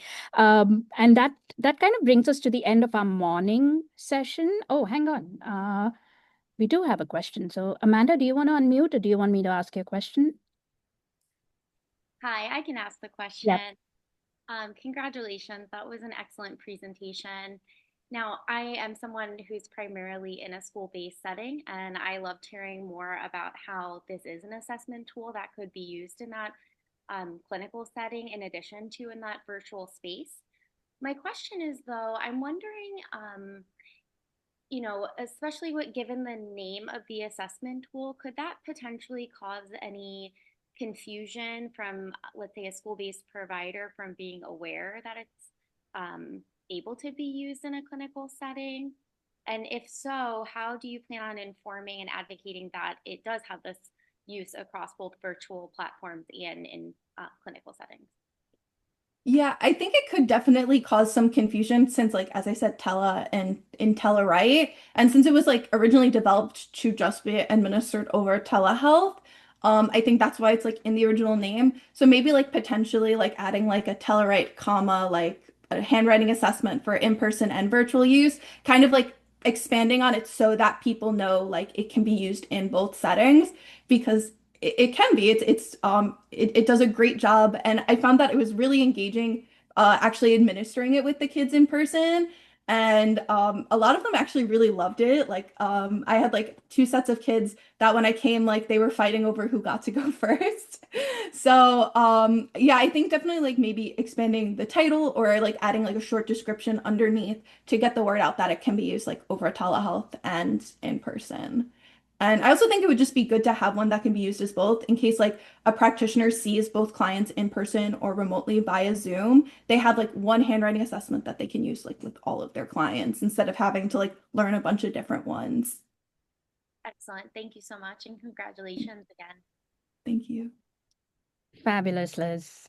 All right, and that brings us to the end of our morning session.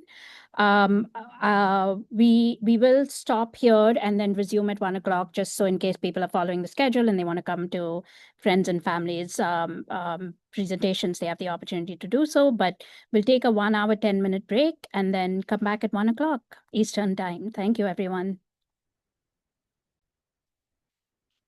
All right, welcome back, everyone. We are going to move on to our first afternoon presenter today, Caitlin LeGros, whose capstone is titled The Relationship Between Physical Activity and Quality of Life in Ambulatory Children and Adolescents with Cerebral Palsy. And I'm going to invite Dr. Catherine Dimitropoulou as her mentor to introduce her. Hi, everyone. Good afternoon. It is my pleasure and honor to present Caitlin LeGros.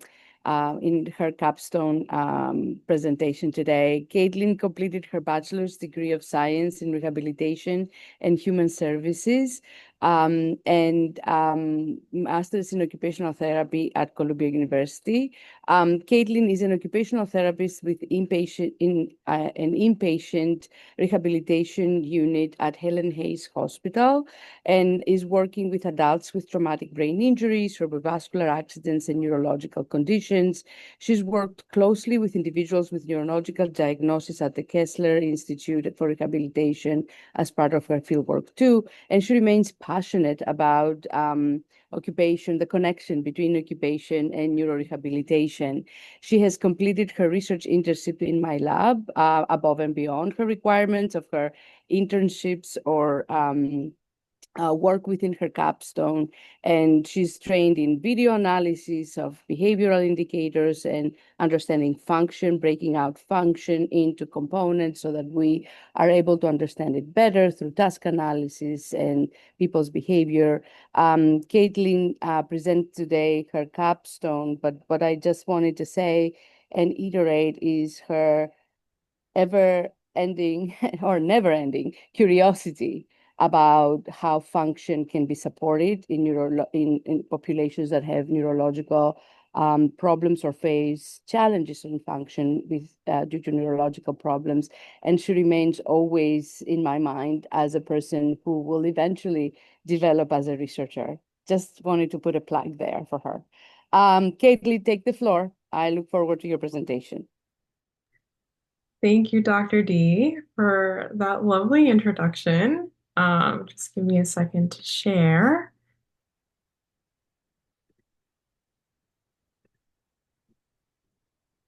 Okay. You're good, Kate. Okay, good. Okay. Hello and good afternoon, everyone. My name is Caitlin LeGros, and today I will be presenting my capstone project, The Relationship Between Physical Activity and Quality of Life in Ambulatory Children and Adolescents with Cerebral Palsy. This slide displays the various capstone artifacts that reflect the progression of my development throughout my MSOTD journey. My theoretical foundation began to take shape early in the capstone process with the creation of the occupational motor integration framework, which combined principles from the model of human occupation and the optimal theory of motor learning. Next, I learned how to conduct and develop a systematic review brief where I strengthened my ability to critically appraise literature, identify gaps in evidence, and go in depth on current literature surrounding my capstone topic. My clinical residency provided hands-on experience working with individuals with physical and neurological disabilities. It offered a meaningful opportunity to observe the real-world impact of physical activity on participation and well-being, insights that directly informed my research focus. During this time, I also served as a reliability coder for an ongoing study led by Dr. Dimitropoulou, which deepened my understanding of research methodology, coding consistency, and the importance of inter-rater reliability in research. This process ultimately accumulated in the study which I will present today, which I intend to submit for publication in the Disability and Rehabilitation Journal. In parallel with my research journey, I engaged in teaching and mentorship development, which prompted deep reflection of my identity as a future educator and mentor. Reflecting on the doctoral process was a transformative experience that informs my clinical skills working with individuals recovering from brain injury and other neurological conditions. So, cerebral palsy is the most common physical disability in childhood, affecting approximately 1 in every 345 children in the United States. Its impacts on mobility, participation, and daily life are lifelong. Compared to their typically developing peers, youth with CP frequently engage in less physical activity and experience more sedentary time. This limited movement can, in turn, impact their mobility and overall participation. This impact of limited engagement in physical activity could restrict participation in everyday life, roles, school, peer interaction, and community involvement. But the evidence is unclear. Despite this connection, there remains limited evidence exploring this relationship, and this study aims to fill that gap. Quality of life in children with CP is a multifaceted construct. The literature points to factors such as motor ability, executive functioning, environmental accessibility, and social participation, all as important influences. Since mobility directly impacts many of these domains, a key question arises. Does greater engagement in physical activity associate with a higher quality of life in this population? Despite the relevance of this topic, no known studies have directly examined the relationship between physical activity and quality of life in youth with CP. The purpose of this study, therefore, was to explore whether a relationship exists between physical activity and quality of life in ambulatory children and adolescents with cerebral palsy. Participants were recruited using a convenience sample through the CP Soccer organization. The study included a total of 14 participants with CP, gross motor function classification system 1 through 3, meaning they were ambulatory with or without assisted devices. 10 identified as male, 3 as female, and 1 as non-binary. The racial and ethnic distribution included 3 Asian Pacific Islander participants, 7 white participants, 2 participants identifying as other, and 2 who chose not to disclose their race/ethnicity. 3 participants identified as Hispanic, while 9 were non-Hispanic, and 2 did not provide an ethnicity response. The eligibility criteria included that participants were diagnosed with cerebral palsy, could walk at least 10 minutes independently, were between 7 and 17 years old, and were able to communicate their thoughts in simple phrases or using a communication device. Participants were excluded if they had severe behavioral, visual, motor problems, or any orthopedic concerns that prevented them from engaging in moderate to vigorous physical activity, or they did not meet the previously discussed eligibility criteria. This participant sample is the same cohort presented by Eden earlier today. So this table provides an overview of each participant's profile, including their diagnosis, their GM-FCS level, fall history within the past year, and their engagement in physical activity. Here we see that 5 of the participants were at the highest level of functioning, meaning that they were ambulating without any difficulty at GM-FCS 1.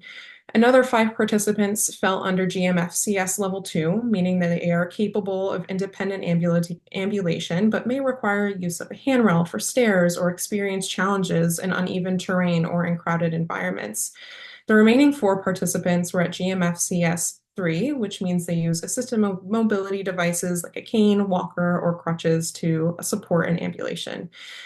Additionally, it's important to note that about 50% of the kids had a significant fall in their everyday lives that resulted in a doctor's visit within the last year that was not related to their engagement in physical activity.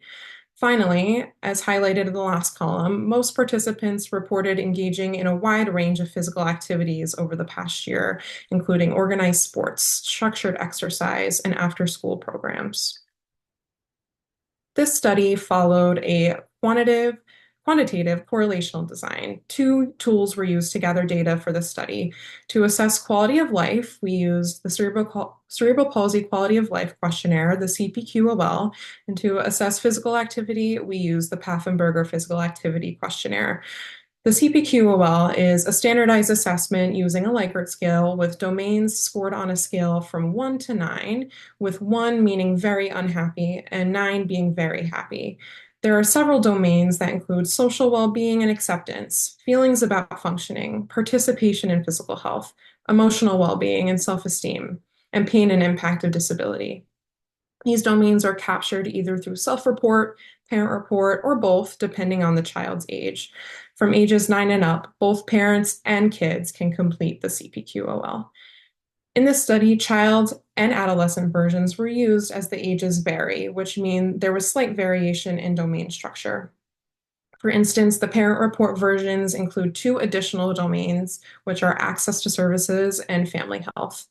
The PPAQ is a non-standardized tool that captures self-reported physical activity over the past 7 days across various contexts, such as leisure and school-based activities. Respondents rated the frequency and duration of different activities using a Likert format, scored 1 through 5, with 1 being never and 5 being very often, which means 5 or more times a week. So unlike the CPQOL, the PPAQ produces an average raw score for the responses. Because we have a standardized assessment, the CPQOL, that gives us percentiles, and a non-standardized instrument that gives us averages of Likert ordinal scales, we utilize the Spearman's rank correlation coefficient to compare physical activity and quality of life. This graph displays the results from the CPQOL child for ages 4 through 8, which is the parent report only, meaning there's no child self-report. Here we see responses from 5 participants. Parents and children's domains of the CPQOL are slightly different, but for the parent domains, there are social well-being and acceptance, feelings about functioning, participation in physical health, emotional well-being and self-esteem, access to services, pain and impact of disability, and family health. The vertical axis represents quality of life scores on a scale from 0 to 100, with higher scores indicating better perceived quality of life. The horizontal axis displays the CPQOL domains, and each colored bar reflects an individual parent's response for their child. This visualization highlights the variability in parent perceptions across different aspects of their child's well-being. These 5 parents are variable on how they rated their child's quality of life. On average, most scored higher on social well-being and acceptance, participation in physical health, and emotional well-being and self-esteem. However, variable 6, pain and impact of disability, variable 5, access to services, and variable 7, family health, are scored lower, which indicates these are meaningful concerns of these parents. These are the results from the CPQOL parent report version for children ages 9 to 12, where we have data for 4 parents and their children. As shown, parents in this age group tended to rate their child's quality of life higher across most domains when compared to the younger age groups. The only exception was the domain pain and impact of disability, which remained consistently lower. Overall, these findings suggest that from the parent perspective, quality of life appears to improve with age, though the challenges related to pain and disability persist. Now, let's for the first time consider the child's perspective. The self-report version of the CPQOL for this age group includes 5 domains, excluding family health and access to services, which are only assessed in the parent version. Children in this age range also identify pain and impact of disability as the most significant barriers to their quality of life. These results reflect the CPQOL teen version, which includes responses from 3 parent-adolescent pairs. As with the younger groups, these domains assessed differ slightly based on whether the report is completed by the parent or the teen. Now for the parent version, we have general well-being and participation, communication and physical health, school well-being, social well-being, access to services, family health, and feeling about functioning. Now for the teen self-report. In the teen self-report version, all domains are included except for access to services and family health, which remain exclusive to the parent report format. When we compare these 2 graphs, we see a notable trend that both teens and their parents report fairly aligned perceptions of quality of life, unlike the younger age groups where discrepancies were more apparent. These adolescent parent pairs showed a general consensus across domains, with most scores averaging above 50%. This slide displays the average raw score for the responses to the Pfaffenberger Physical Activity Questionnaire for each participant.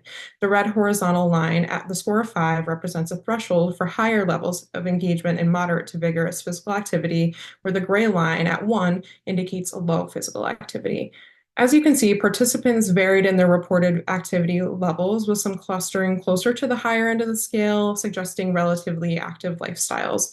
It's also important to note that participant 10 was not represented in this data, as this individual experienced a stroke and was unable to engage in physical activity during the assessment window due to medical complications, and their data was excluded from this portion of the analysis. After we received data for both of our outcome measures, our next steps were to run our correlational analysis. Our data analysis revealed a significant negative correlation between physical activity and the domain access to services for parent reports ages 4 through 8. For example, this domain asks questions like, how do you feel about your child's access to treatment, your child's access to therapy, and your child's access to community services and facilities? This correlation suggests a more nuanced relationship between access to therapy and healthcare services with overall physical activity levels. But there were no other statistically significant correlations between physical activity and the total score or domains of the CPQOL. From the results of the CPQL that we discussed earlier, quality of life appears to evolve throughout development. For younger children, pain and impact of disability, access to services, and family health play key roles. In middle childhood, pain and impact of disability continues to be influencing factors, but the existence of support systems becomes more influential, contributing to a higher quality of life. Interestingly, in the small sample of 3 teens and their parents, higher quality of life levels were reported. For the results of the PPAQ, it's important to note that this sample consisted of children who were very active. Only a few participants fell lower in the activity levels, while only one approached the maximum score. In the results, we identified a significant negative correlation between physical activity and the access to services domain of the CPQOL. But what does this actually mean? The significant negative correlation may reflect a substitution effect. That is, when families have limited access to therapy services, whether that be due to insurance constraints, location, general lack of availability, they may respond by substituting a lack of access by increasing participation in physical activity outside of more formal settings as a way to maintain movement and engagement outside of the clinical setting. This interpretation may be especially relevant for families of CP where therapy is often long-term or an ongoing part of life, and where some parents and their children may experience therapy fatigue or burnout, seek more flexible ways to support their child's mobility and participation. As with any study, it's important to acknowledge the limitations that may have influenced our findings. The first being that we had a small sample size. We had 14 participants that were further divided into 3 subgroups of the CPQOL, limiting the statistical power of the analysis. Additionally, these participants were drawn from a convenient sample, which introduces bias towards active participants and limits generalizability from the broader CP population.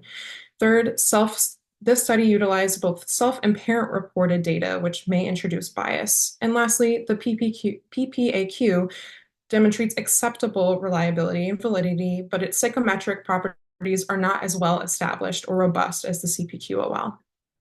Now that we've explored the findings and limitations of this study, I want to shift to what this means moving forward for both OT practice and for future research. First, the relationship between physical activity and quality of life is much more complex than it may seem. Second, access to physical activity is important, not just access to formal services like therapy, but also access to meaningful, inclusive physical activity opportunities in schools, communities, and recreational settings. But are existing physical activity programs addressing the needs of this population? For example, many existing physical activity programs are not tailored to the specific needs of youth with CP. Traditional coaches or instructors may lack training in working with this population, and it can increase the risk of injury and limit meaningful participation. Third, as OTs, we have a responsibility to advocate for inclusive and well-informed physical activity opportunities and accessible services. Fourth, as OTs, we should also consider physical activity and its components as another form of activity-based intervention, which we know is very effective in improving skills in youth with CP. It reinforces that physical activity should not be viewed as separate from therapy, whether it's biking with peers, kicking a ball, or participating in adaptive sports. These activities can serve as natural, meaningful extensions of the work we do in therapy. As OTs, we're uniquely positioned to bridge this gap between clinical goals and real-life participation. Thank you. Here's a QR code for my references. And I would also like to take a minute to thank the children and adolescents with CP and their parents who participated in this study, Dr. Dramitropoulou for her exceptional mentorship and guidance throughout this process, the Game On study team, and the Action Development and Function Lab for their valuable contributions to data management and overall supporting and carrying out this study. Any questions? Fabulous job, Caitlin. I'm first going to open it up to Dr. Dimitropoulou to ask questions and then the audience. Okay. So thank you for your presentation and also for your hard work in this project, Caitlin. It's been such a pleasure to work with you and think with you within the context of this project. So my question, and I see a lot of questions in the chat, so I'm just going to take less time than planned. So my question to you is, you're working with adults with neurological disorders, and I would like you to create, if there is, an inference from this project to your experience as a clinician? Does this relate at all? Is this an issue that we would see primarily in children and adolescents, or is this are there implications of this project towards other populations that may, adult populations, for example, that may experience mobility limitations? Yeah, absolutely. Although I do currently practice in an adult inpatient rehab setting, this study overall has broadened the way I think about physical activity and its role in occupational engagement across the lifespan in general. Even though this focused on youth, the core concepts of this study, using physical activity as a means to support participation in quality of life, can kind of reframe the way that I think about and may translate this into my adult clients. I would say ultimately it allows me to consider, like, why wouldn't these activities be equally as important for an older adult with an acquired brain injury who maybe wants to return to the gym or play pickup basketball with friends? So there's a lot of ways to think about this, definitely. And my second question is, what do you think are the opportunities to connect the clinical practice to participation through thinking this way?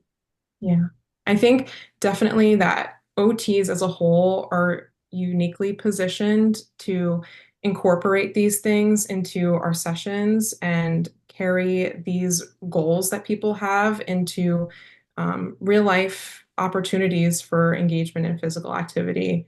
And there's many ways that we can translate that into the future, definitely. Thank you. Thank you. Wonderful. Lindsay, I think part of your question may be answered, but would you like to ask something further as well or expand on that? No, Dr. D actually got my question. Perfect. Do we have any other questions from the audience?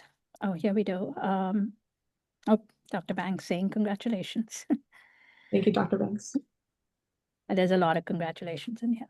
So great job, Caitlin. I don't think there are any more questions for you. So fantastic project. And I mean, oh, Dr. Simon. I'm sorry. My wheels were turning. It was taking me a little while to just put my thoughts together. I just on this conversation, it's just about your thoughts about what the environment or how can we promote this type of activity? We know it's important, we see it, but there are obvious. I mean, even in the assisted livings, they're more inclined to do seated activity, which is still activity, but there are still people that can be doing more. So how do you find that balance? Or, do you have any recommendations, even from a clinician, or can you see a program or a training being sort of evolving? Yeah, I think that this really starts with creating like those participation-based goals with your client of any age. And, does that mean we're working on a specific skill that will translate into maybe playing baseball as a part of a team? I mean, this can be any setting, really.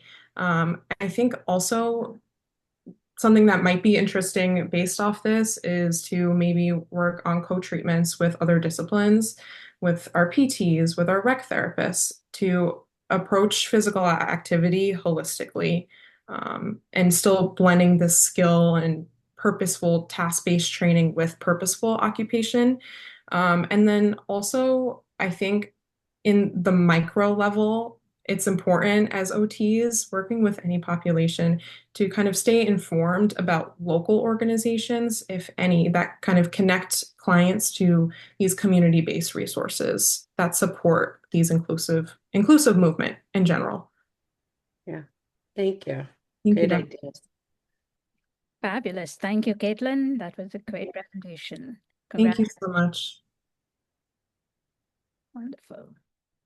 All right, so we're going to move on to our next presenter now, Samantha Wong, whose capstone is titled Addressing Sexuality and Intimacy in Stroke Patients with Cognitive and Communication Deficits, an Educational Manual. I invite Dr. Daniel Geller to introduce Samantha as her mentor. Okay. Hi, everyone. Hold on for 1 second. Okay. I just want to state it was a pleasure working with Samantha Wong as her capstone mentor. Samantha is hardworking, open to feedback, a team player, and dedicated student. She graduated from the OT Master's Program at Columbia University and currently works at Glen Cove Hospital's Rehabilitation Unit. She works with a variety of clients with diagnoses ranging from stroke, traumatic brain injury, Parkinson's, complex orthopedic injuries, and transplants to improve their participation in ADLs and meaningful occupations.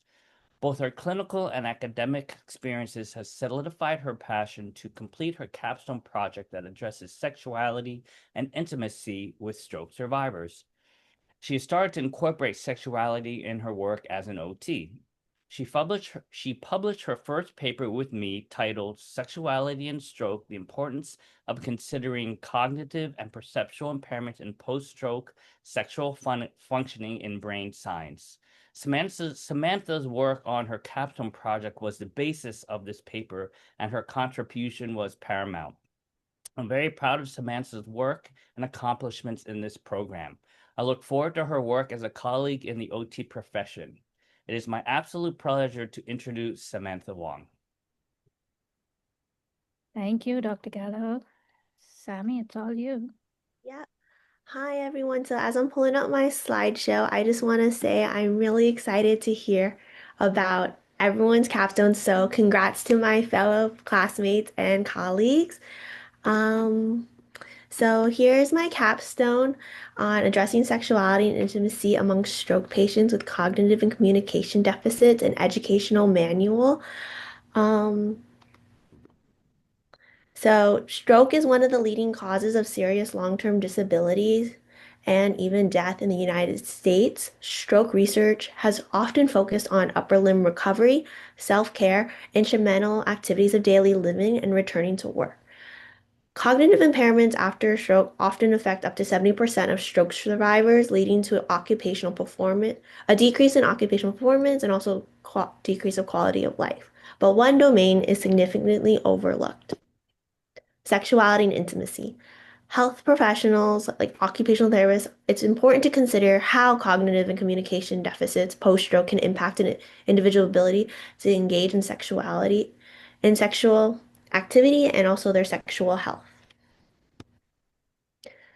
Leading into my capstone artifacts throughout the program and the coursework, there were different assignments that supported the development on my capstone, identifying gaps in literature, as well as expanding on my skills as a clinician. So the program development project consisted of a theory-guided practice model, which I designed a model based off of the explicit model, an occupational adaptation theory, the dynamic interactional model of cognition, to address sexuality and intimacy around impairments in cognition and communication. The educational and continuing education artifacts consist of me identifying teaching philosophies and different learning styles that may be relevant to educating clients and also students in a clinical or classroom setting, as well as taking continuing education courses to expand my skill set on addressing sexuality and intimacy and the role of occupational therapy. The evidence-based practice project consisted of a systematic review where I identified current research as well as interventions to address sexuality and intimacy among stroke survivors and their partners. I also wrote a reflection on the doctoral process and discussed my clinical residency, which consisted of my work at Glen Cove Hospital. So as Dr. Geller introduced, I do work with a wide range of diagnoses such as stroke. And based on my experiences, I do try to initiate conversations around sexuality and intimacy with the patients. However, I am a per diem therapist, so I unfortunately don't get to work consistently with the patients. So even if we were to identify concerns, it's hard to follow up with possible interventions to address these concerns around sexual health. Leading into my gaps in literature, as sexuality is an important part of a person's identity, interpreting gender roles, sexual orientation, sexual preferences, intimacy, and relations, which influence well-being and quality of life. Sex is identified as an ADL, but it's often overlooked by occupational therapists. Um, Therefore, like health professionals are kind of hesitant to discuss sexuality due to the lack of comfortability, knowledge, and skills, as often sex is viewed as taboo by both the patients and health professionals, so they don't often bring this up in conversations.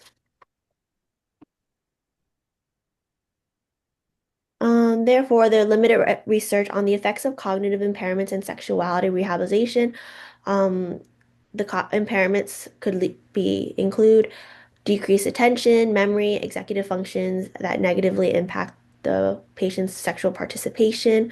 Therefore, there is a need for more resources and on addressing sexuality and intimacy and stroke rehabilitation, specifically around cognitive and communication deficits.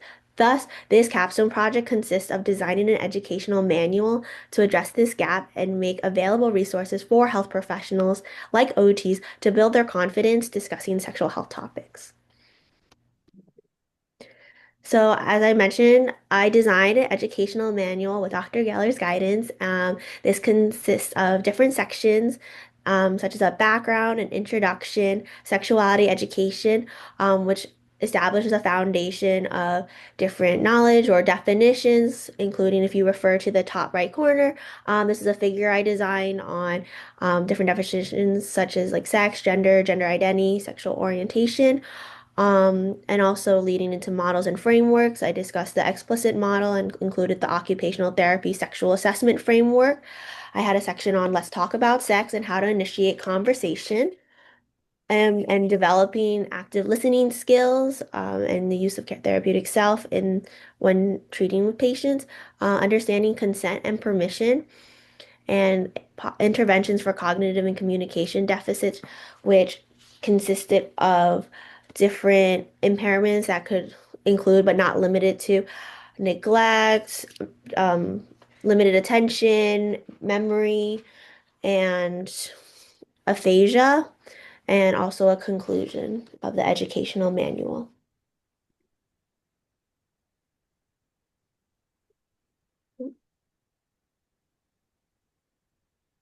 However, next steps, we wanted to ensure the utility of the manual prior to distribution. So we contacted participants to provide feedback on the manual's makeup to improve upon it. This was a mixed method design where there were 4 participants who are OTs that have knowledge in sexuality and intimacy. The participants filled out an electronic survey, a Qualtrics survey, on the manual's content, organization, and relevance to addressing sexuality and stroke rehabilitation. The survey included open and closed-ended questions, like using a Likert scale. So if you refer to the top right corner, there's an example of how the Qualtrics survey statements were organized. So if the introduction is clear and concise, the participant was able to rate on a scale from like strongly agreeing with the statement or strongly disagreeing. And however, there was one participant who did not fill out the Qualtrics survey, only providing written feedback about the educational manual. And there were also additional participants who agreed to participate, but unfortunately, they were not able to submit their answers or feedback prior to the deadline. Leading to the demographics identified amongst the participants. This included gender identity, age, ethnic background, education, current area of practice, and years of experience. So in the table on the right, I organized each participant's demographics accordingly. So age range from either 25 to 64, years of experience from 3 to 10 years. 2 out of the 3 participants received a doctoral degree. 2 out of 3 participants were female, and areas of practice included academia, inpatient, and outpatient rehab. Leading into my quantitative results, so based off the survey, all respondents 100% strongly agreed to the importance, clarity, and relevance of each key section. As you could see, the chart is scored up to the 5 because all the participants strongly agreed with the educational manual sections ranging from the background to the interventions provided. This unanimous finding suggests that the manual is well structured and addresses critical components necessary for client education and clinical practice in stroke rehabilitation.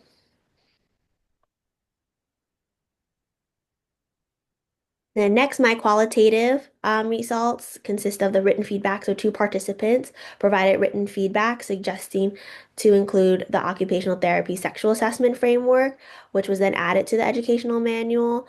The updates to the manual consisted of identifying key components of the OTSAF and definitions, which you could refer to table 2 on the right, um, and also the occupational performance inventory of sexuality and intimacy was also mentioned in the manual as a sexual assessment, but I will go into more details later in the discussion.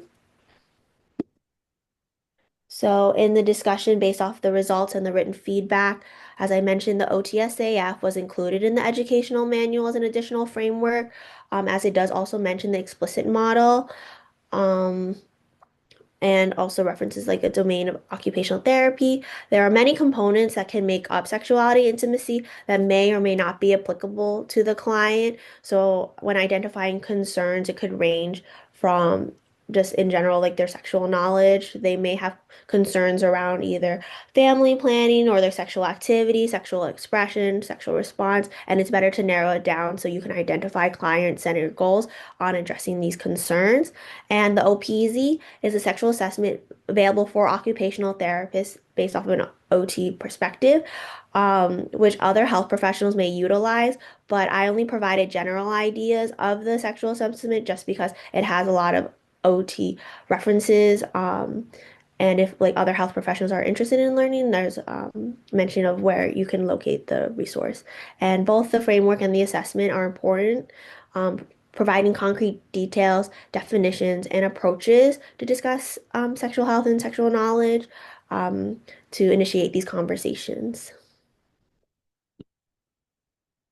However, no research is without limitations, and mine is no exception. Some of the limitations included the lack of variability, as all the participants strongly agreed in the survey, leading to a ceiling effect, so there was no varying answers.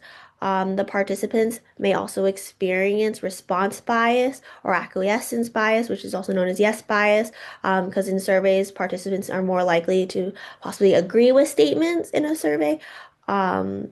As this, in other words, may not accurately reflect the participants' true beliefs or opinions. There was a small sample size consisting of 4 participants, and although the educational manual was designed for health providers, only occupational therapists were contacted to participate in this study, and the findings, despite all these the limitations mentioned above, I still believe that this Capstone project provides valuable insight on how to address sexuality and intimacy among stroke survivors with cognitive and communication impairments. Leading into my clinical utility and future research. Hopefully, the next steps can include applying it in practice with patients and their partners. So rather than just collaborating with other therapists and health professionals, we can implement this in treatment sessions and in practice. Making it available to other health professionals to assess if it may improve their confidence in addressing sexual health concerns and discussing sexuality and intimacy. And this could include next steps for future research. Incorporating sexuality and intimacy in curriculum.